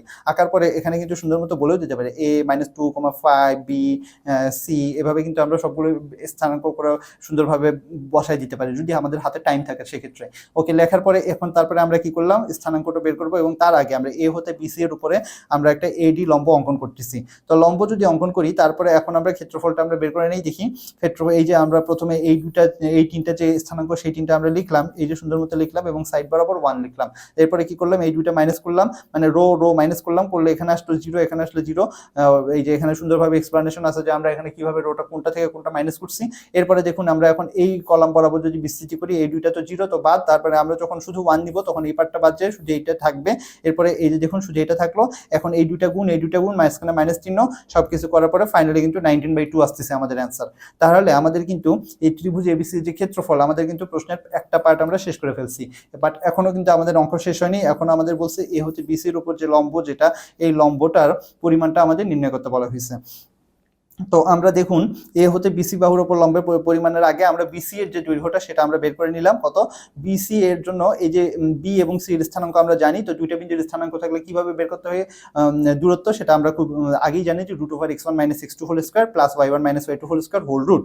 ওকে, তাহলে এটাকে আমরা সেখান থেকে বিসি এর দৈর্ঘ্য বের করলাম, এবং ত্রিভুজের ক্ষেত্রফল যারা আমরা কিন্তু এখানে বের করে ফেলতে পারতেছি। এটা ত্রিভুজের ক্ষেত্রফল হলো হাফ ইন্টু ভূমি ইন্টু উচ্চতা। তো হাফ ইন্টু ভূমি ইন্টু উচ্চতার মধ্যে এই যে দেখুন এটা হলো বিসি, এটা হলো এ, এটা হলো ডি। তাহলে এখানে ভূমি হলো আপনার এই যে এই বিসিটা, এবং লম্ব কোনটা, লম্ব হলো এই যে এডিটা। তো এইটাকে যদি আমরা গুণ করি, হাফ ইন্টু এডি ইন্টু বেশি, মানে আমাদের নর্মাল একদম ত্রিভুজের যে ক্ষেত্রফল সেই সূত্রটা অনুসারে আমরা যদি অ্যাপ্লাই করি, তাহলে কিন্তু এটা দেখুন ক্ষেত্রফল কত, ক্ষেত্রফল আমরা একটু আগে বের করে নিছি, এবং এখানে কিন্তু আমাদের বিসি এর দৈর্ঘ্যটাও আমরা বের করে নিছি। জাস্ট আমাদের এডি এর দৈর্ঘ্যটা দরকার, এখান থেকে কিন্তু আমরা এডি এর দৈর্ঘ্যটা 19/√17 একক পেয়ে গেলাম। তাহলে আমাদের দেখুন ক্ষেত্রফল এবং লম্ব দুইটা এখানে অ্যান্সার চাইছিল, দুইটা অ্যান্সার কিন্তু আমরা বের করে ফেলছি। তো এই জন্য কিন্তু খেয়াল রাখবেন যে প্রশ্নে কিন্তু আপনার আলাদা কোনো লেজ লাগানো আছে কিনা, তো টেইল পার্টটাকে আপনাদের জন্য স্কিপ না করেন, এটা কিন্তু সবসময় খুব ভালো মতো মাথায় খেয়াল রাখবেন। ওকে, তাছাড়া কিন্তু আপনাদের অর্ধেক মার্কস চলে যাওয়ার সম্ভাবনা আছে। তো এখন পরবর্তী প্রশ্নে আমরা যাচ্ছি, এ বি এবং ডি তিনটা বিন্দু এবিসিডি রম্বসের শীর্ষ বিন্দু। এই দেখুন এ বি এবং ডি তিনটা বিন্দু, 4 নম্বর বিন্দুটার স্থানাঙ্ক আমার বের করতে হবে এবং ক্ষেত্রফল বের করতে হবে। তো আমি যদি 4 নম্বর বিন্দুটার স্থানাঙ্ক বের করি, তারপরে কিন্তু ক্ষেত্রফল বের করা খুব একটা কঠিন না, একদম ইজি। তো এর জন্য আমাদের এখন কি করতে হবে, প্রথমে চতুর্থ বিন্দুর স্থানাঙ্ক আমি ধরে নিলাম সি এক্স কমা ওয়াই। যদি তাই হয় তাহলে আমরা এখন কর্ণ এসি এর মধ্যবিন্দু সেটা কি হবে বলুন তো? কর্ণ এসি এর মধ্যবিন্দু হবে এই দুইটা, এই যে 2 যোগ এক্স বাই 2 এবং 5 প্লাস ওয়াই বাই 2, এটা দ্বারা কিন্তু এসি এর মধ্যবিন্দুটা আমরা পাইলাম এবং সেই সঙ্গে কর্ণ বিডি এর মধ্যবিন্দুটাও কিন্তু আমরা বের করে ফেললাম। কত? 5 প্লাস 3 বাই 2, 4 প্লাস 2 বাই 2, অর্থাৎ 4,3। এখন কথা হলো যে দেখুন এই দুইটার যে মধ্যবিন্দুটা, দুইটার মধ্যবিন্দু কিন্তু আসলে সেম। তো যদি সেম হয় তাহলে আমরা এই যে 4,3 এবং এইটার আমরা এই যে এই পাশে যে এক্স এবং ওয়াই এর যেটা পাইছি, তো এটা এবং এটা কিন্তু সেম হচ্ছে, তাই না? তাহলে এই যে এক্স এর পার্ট যেটা 2 প্লাস এক্স বাই 2 সমান হলো 4, আর এই পাশে 5 প্লাস ওয়াই বাই 2 সমান হচ্ছে 3। তাহলে সেখান থেকে আমরা এক্স এবং ওয়াই এর ভ্যালুটা কিন্তু ইজিলি বের করে ফেলতে পারলাম। তো এক্স এবং ওয়াই এর ভ্যালু যদি আমরা পাই তাহলে কিন্তু আমরা চতুর্থ বিন্দুর স্থানাঙ্ক সেই সঙ্গে আমরা 6,1টা আমরা পেয়ে গেলাম, তাই না? কারণ চতুর্থ বিন্দুর স্থানাঙ্ক আমরা কিন্তু এক্স ওয়াই ধরছিলাম এবং সেটা ভ্যালু আমরা বের করে ফেলছি। এখন তাহলে আমাদের যদি চারটা স্থানাঙ্কই যদি আমরা পেয়ে যাই, এখন তাহলে ক্ষেত্রফল বের করতে হবে। ক্ষেত্রফল বের করার জন্য আমরা জানি যে রম্বসের ক্ষেত্রফল হলো হাফ ইন্টু কর্ণদ্বয়ের গুণফল। তাহলে আমরা প্রথমে এই কর্ণটা আমরা বের করি, এসি কর্ণের দৈর্ঘ্য √(x1 - x2) whole square plus y1 - y2 whole square. A এবং সি, এই যে দেখুন এ এবং সি কত? এই যে 6,1, এই দুইটার আমরা জাস্ট দূরত্বটা বের করলাম। সিমিলারলি আমরা বিডি, এই যে বি এবং ডি দুইটা বিন্দুর মধ্যে দূরত্ব আমরা বের করতে পারি, তো বের করে ফেললাম। ফেলার পরে এখন হাফ ইন্টু কর্ণদ্বয়ের গুণফল, আমরা সেই সূত্রটা অ্যাপ্লাই করলেই কিন্তু আমরা ইজিলি এখানে বের করে ফেলতেছি 8 বর্গ একক। জাস্ট ক্যালকুলেটর বসালেই কিন্তু আপনারা খুব ইজিলি এটা বের করে ফেলতে পারবেন। অথবা এইভাবেও কিন্তু চিন্তা করতে পারেন যে 2 এখানে 2 হলো এবং এটা রুট মিলে কত হলো? জাস্ট কাটা যায়, জাস্ট থাকলো 2, তাহলে 2 দুগুণে 4, 4 দুগুণে কত? 8। নেক্সট প্রশ্নে আমরা যাচ্ছি। একটা ত্রিভুজের শীর্ষবিন্দু ট্রয় তিনটা শীর্ষবিন্দুতে আছে এবং ত্রিভুজের এখন ক্ষেত্রফল বের করতে বলছে এবং দেখাও যে টি ইকুয়াল বি অথবা 3 হলে বিন্দু ট্রয় কি হবে? সমরেখ হবে। তো ঠিক আছে, ত্রিভুজের ক্ষেত্রফল নির্ণয়ের জন্য আমরা এখানে যে সূত্রটা ইউজ করতেছি সেটা হলো যে এই যে t+2 1 দেখুন 2t+1 3, 2t+1 3 এবং দেখুন 3t+2 2t+1, 3t+2 2t+1 লিখলাম এবং বাকি পার্টটাকে আমরা 3টা 1 দিয়ে দিলাম। লেখার পরে এখন আমরা কি করব? একবারে এই যে এখানে 1, এখানে যদি আমরা মাইনাস করি তাহলে কিন্তু এটা 0 চলে আসে, অথবা 0 যদি তাও আমরা নাও করি তাহলেও কিন্তু আমরা জাস্ট এই বরাবর যদি আমরা বিস্তৃতি করি তাহলেও কিন্তু আমরা জিনিসটা পেয়ে যাব। তো এখানে আমরা এই বরাবর বিস্তৃতি করলাম। ইচ্ছা করলে আপনারা কিন্তু প্রথমে রোগুলো মাইনাস করে 0 0 নিয়ে আসে তারপরেও করতে পারেন, কোনো সমস্যা নেই। করার পরে দেখুন এখানে আমরা এই যে ভিতরে কিন্তু বিয়োগ করা যায়, যোগ বিয়োগগুলো করলাম। তারপরে এই যে এখানে দেখুন গুণ হচ্ছে 2t, তারপরে কত? +4, তারপরে হলো -2t², এইভাবে কিন্তু সবগুলো চলে আসতেছে। দেখুন সবগুলো এখানে এইভাবে ক্যালকুলেশন করে চলে আসলো। আসার পরে যোগ বিয়োগ করার পরে এই যে দেখুন 2 2 4 4টি, তারপরে এখানে আছে -6টি, তারপরে এখানে আছে -4টি, 6 4 10, 10 থেকে 4 বাদ দিলে -6টি, তারপরে এই যে 4 এবং -4 কাটা যাচ্ছে। তারপরে হলো দেখুন 4টি থেকে 2টি, এটা whole square, 4t whole square থেকে -2t whole square, 2t square থাকলে হলো 2t স্কয়ার থাকলো। তারপরে এখানে এই দুটার মধ্যে 2 কমন নেওয়া যাচ্ছে, 2 কমন নিয়ে t² - 3t এবং এই 2 কাটা গেল, যাওয়ার পরে থাকলো হলো t² - 3t, এটা হলো আমার সেই ক্ষেত্রফল। এখন বলছে যে t = b অথবা t = যদি 3 হয় তাহলে বিন্দু ট্রয় সমরেখা হবে। তো আমরা জানি বিন্দু ট্রয় কখন সমরেখ হয়? যখন হচ্ছে ক্ষেত্রফলটা কি হয়? 0 হয়। তার মানে t² - 3t বা t × t - 3, এইটা হলো এইটা, এই যে দেখুন সুন্দর মতো এটা বলা আছে যে ক্ষেত্রফল যখন 0 হবে তখনই আমার বিন্দুটার চিনটা সমরেখ হবে। তাহলে এইটা সমান হলো 0, কারণ এটাই আমরা ক্ষেত্রফল একটু আগে বের করছি। তো এখান থেকে আমরা বলতে পারি হয় t = 0 অথবা t - 3 = 0। তো t = 0 হলো তো t = 0 এবং t - 3 = 0 মানে হলো t = 3। তার মানে এটা অ্যাকচুয়ালি t = b না, এটা অ্যাকচুয়ালি হবে t = 0। এখানে প্রশ্নে কিন্তু ভুল আছে। তাহলে দেখুন t = 0 বা 3 হলে বিন্দু ট্রয় সমরেখ হবে, এটা কিন্তু দেখানো হয়ে গেল আমাদের। ওকে, নেক্সট প্রশ্নে আমরা দেখি যে মূল বিন্দু দুইটা বিন্দু দ্বয়ের সংযোজক রেখাকে একটি ত্রিখণ্ডন বিন্দু হলে অপর ত্রিখণ্ডন বিন্দুর স্থানাঙ্ক বের করো। এই যে দেখুন এই যে এইখানে 3 -2 এবং হলো কি 6,4, এই বিন্দু দুইটার এখানে দুইটা সমত্রিখণ্ডন বিন্দু, কি বলে ত্রিখণ্ডন বিন্দুর মধ্যে একটা হলো, এটা হলো মূল বিন্দুর স্থানাঙ্ক আমরা জানি 0,0। আপনাকে বের করতে বলা হয়েছে এইটার স্থানাঙ্ক কত। তো আমরা ধরলাম x, y। আমরা দেখুন সুন্দর মতো m/n অনুপাতে বিভক্ত করলাম। আমরা ধরলে আমরা প্রথমে হলো এই যে এই পার্টটুকু নিয়ে কাজ করতেছি। এখানে আমরা ধরলাম যে এটা m এবং n অনুপাতে কি করতেছে? বিভক্ত করতেছে। তো যদি করে তাহলে কি করতেছি? তাহলে আমরা পুরোটাই এখানে হিসাব করতেছি। পুরোটা হিসাব করার পরে দেখুন আমরা এই যে এইখানে এইটাকে ধরলাম এম এবং এই বাকি অংশটাকে আমরা ধরলাম এন, তাহলে সেখান থেকে আমরা এম এবং এন এর ভ্যালুটা আমরা কিন্তু ইজিলি বের করে ফেলতে পারবো। আমরা ওই যে M into X one plus N into X two divided by M plus N, অথবা M into Y one plus N into Y two plus divided by M plus N, এটা দ্বারা কিন্তু আমরা এক্স এবং ওয়াই এর ভ্যালুটা বের করতে পারি, এবং এক্স এবং ওয়াই এর ভ্যালু যদি দেওয়া থাকে সেখান থেকে কিন্তু আমরা এম এবং এন এর ভ্যালুটা আমরা বের করে ফেলতে পারি। তো সেখান থেকে কিন্তু আমরা এম এন এর যে অনুপাতটা সেটা আমরা কিন্তু এখানে দেখুন ক্যালকুলেশনের মাধ্যমে বের হয়ে গেল। এই যে দেখুন এক্স এর ভ্যালু আমরা জানি যেহেতু মূল বিন্দু তার মানে 0। ওকে, তাহলে এটা হলো একটা ত্রিঘন্টের বিন্দু। যেহেতু এই যে দেখুন 1:2 1:2 মানে কিন্তু আপনার এই পাশে 1:2 হলো, এই যে 1:2, আবার যখন এটা আমরা নিব তখন 1:2 এই পাশেও হলো, তার মানে কি 1:1:1 অ্যাকচুয়ালি হলো, তার মানে এটা একটা সমত্রিখণ্ডক বিন্দু, সেটাই কিন্তু আমার প্রমাণ করতে বলা হয়েছে। ওকে, তাহলে এখানে আসলে অপর সমত্রিখণ্ডক বিন্দুর স্থানাঙ্ক নির্ণয় করতে হবে, তার মানে আরো একটা প্রশ্ন এখানে আরেকটা পার্ট আমাদের এখানে বাদ পড়ে গেছে। সেখানে কি হবে, অপর সমত্রিখণ্ডক, তার মানে অপর সাইডে কিন্তু আমরা কি করতে হবে, আবার সেম কাজটাই করতে হবে। এর পরবর্তীতে যখন আমরা করব তখন দেখুন এই যে এম এর ভ্যালু কিন্তু কত 1, তাহলে 1 ইন্টু x1 এবার আমরা এক্স এর ভ্যালু জানবো না। এন এর ভ্যালু কত, এন এর ভ্যালু হলো 2, এরপরে হলো এবার আমরা এক্স এর কি বলে x2 এর ভ্যালু কোনটা, x2 এর ভ্যালু আমরা ধরবো হলো 6.4 ধরলাম, ধরে m প্লাস n কত 1+2, এভাবে কিন্তু আমরা পরবর্তীতে আমরা কিন্তু এই যে আরেকটা সমত্রিখণ্ডক বিন্দু যেটা সেটাকে আমরা বের করে ফেলতে পারবো। তো ঠিক আছে, আশা করি আপনারা বাকিটা করে ফেলতে পারবেন। এখানে কিন্তু অঙ্কটা পুরোপুরি কমপ্লিট ছিল না। তো আমরা নেক্সট আমরা দেখি সেলফ প্র্যাকটিসের সঙ্গে আমরা চলে আসলাম। সেলফ প্র্যাকটিসগুলো আপনারা অবশ্যই দেখে নেবেন, বিকজ এগুলো কিন্তু বিভিন্ন সময় আসার মতো প্রশ্ন। তো যদি সবগুলো আপনাদের দেখা হয়ে থাকে তো আশা করি আমাদের ক্লাস আপনাদের এনজয় হয়েছে। এনজয় যদি হয়ে থাকে তাহলে আপনাদের জন্য একদম ফাইনাল পার্ট আমরা শর্ট একটা সাজেশন আমরা দিয়ে দিচ্ছি, যেন আপনারা এই প্রশ্নগুলো সবগুলো নিজের বাসায় সলভ করবেন।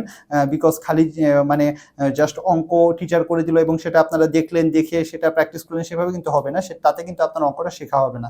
অঙ্ক শিখতে হলে আপনাকে কিন্তু নিজে খাতা কলম ধরতে হবে, নিজের মতো করে আপনাকে ট্রাই করতে হবে। এই জন্য আমরা কিন্তু আলাদা আলাদা সেগমেন্টে অতি সংক্ষিপ্ত এবং রচনামূলকের জন্য আপনাদের কিছু প্র্যাকটিস দিয়ে দিয়েছি, যেগুলো কিন্তু আপনাদের অবশ্যই পরীক্ষার সময় বিভিন্ন কাজে লাগবে। তো এতক্ষণ আমাদের কথা শোনার জন্য ধন্যবাদ। এখন আপনাদের নেক্সট ক্লাসের আমন্ত্রণ জানিয়ে এখানেই শেষ করছি। আসসালামু আলাইকুম।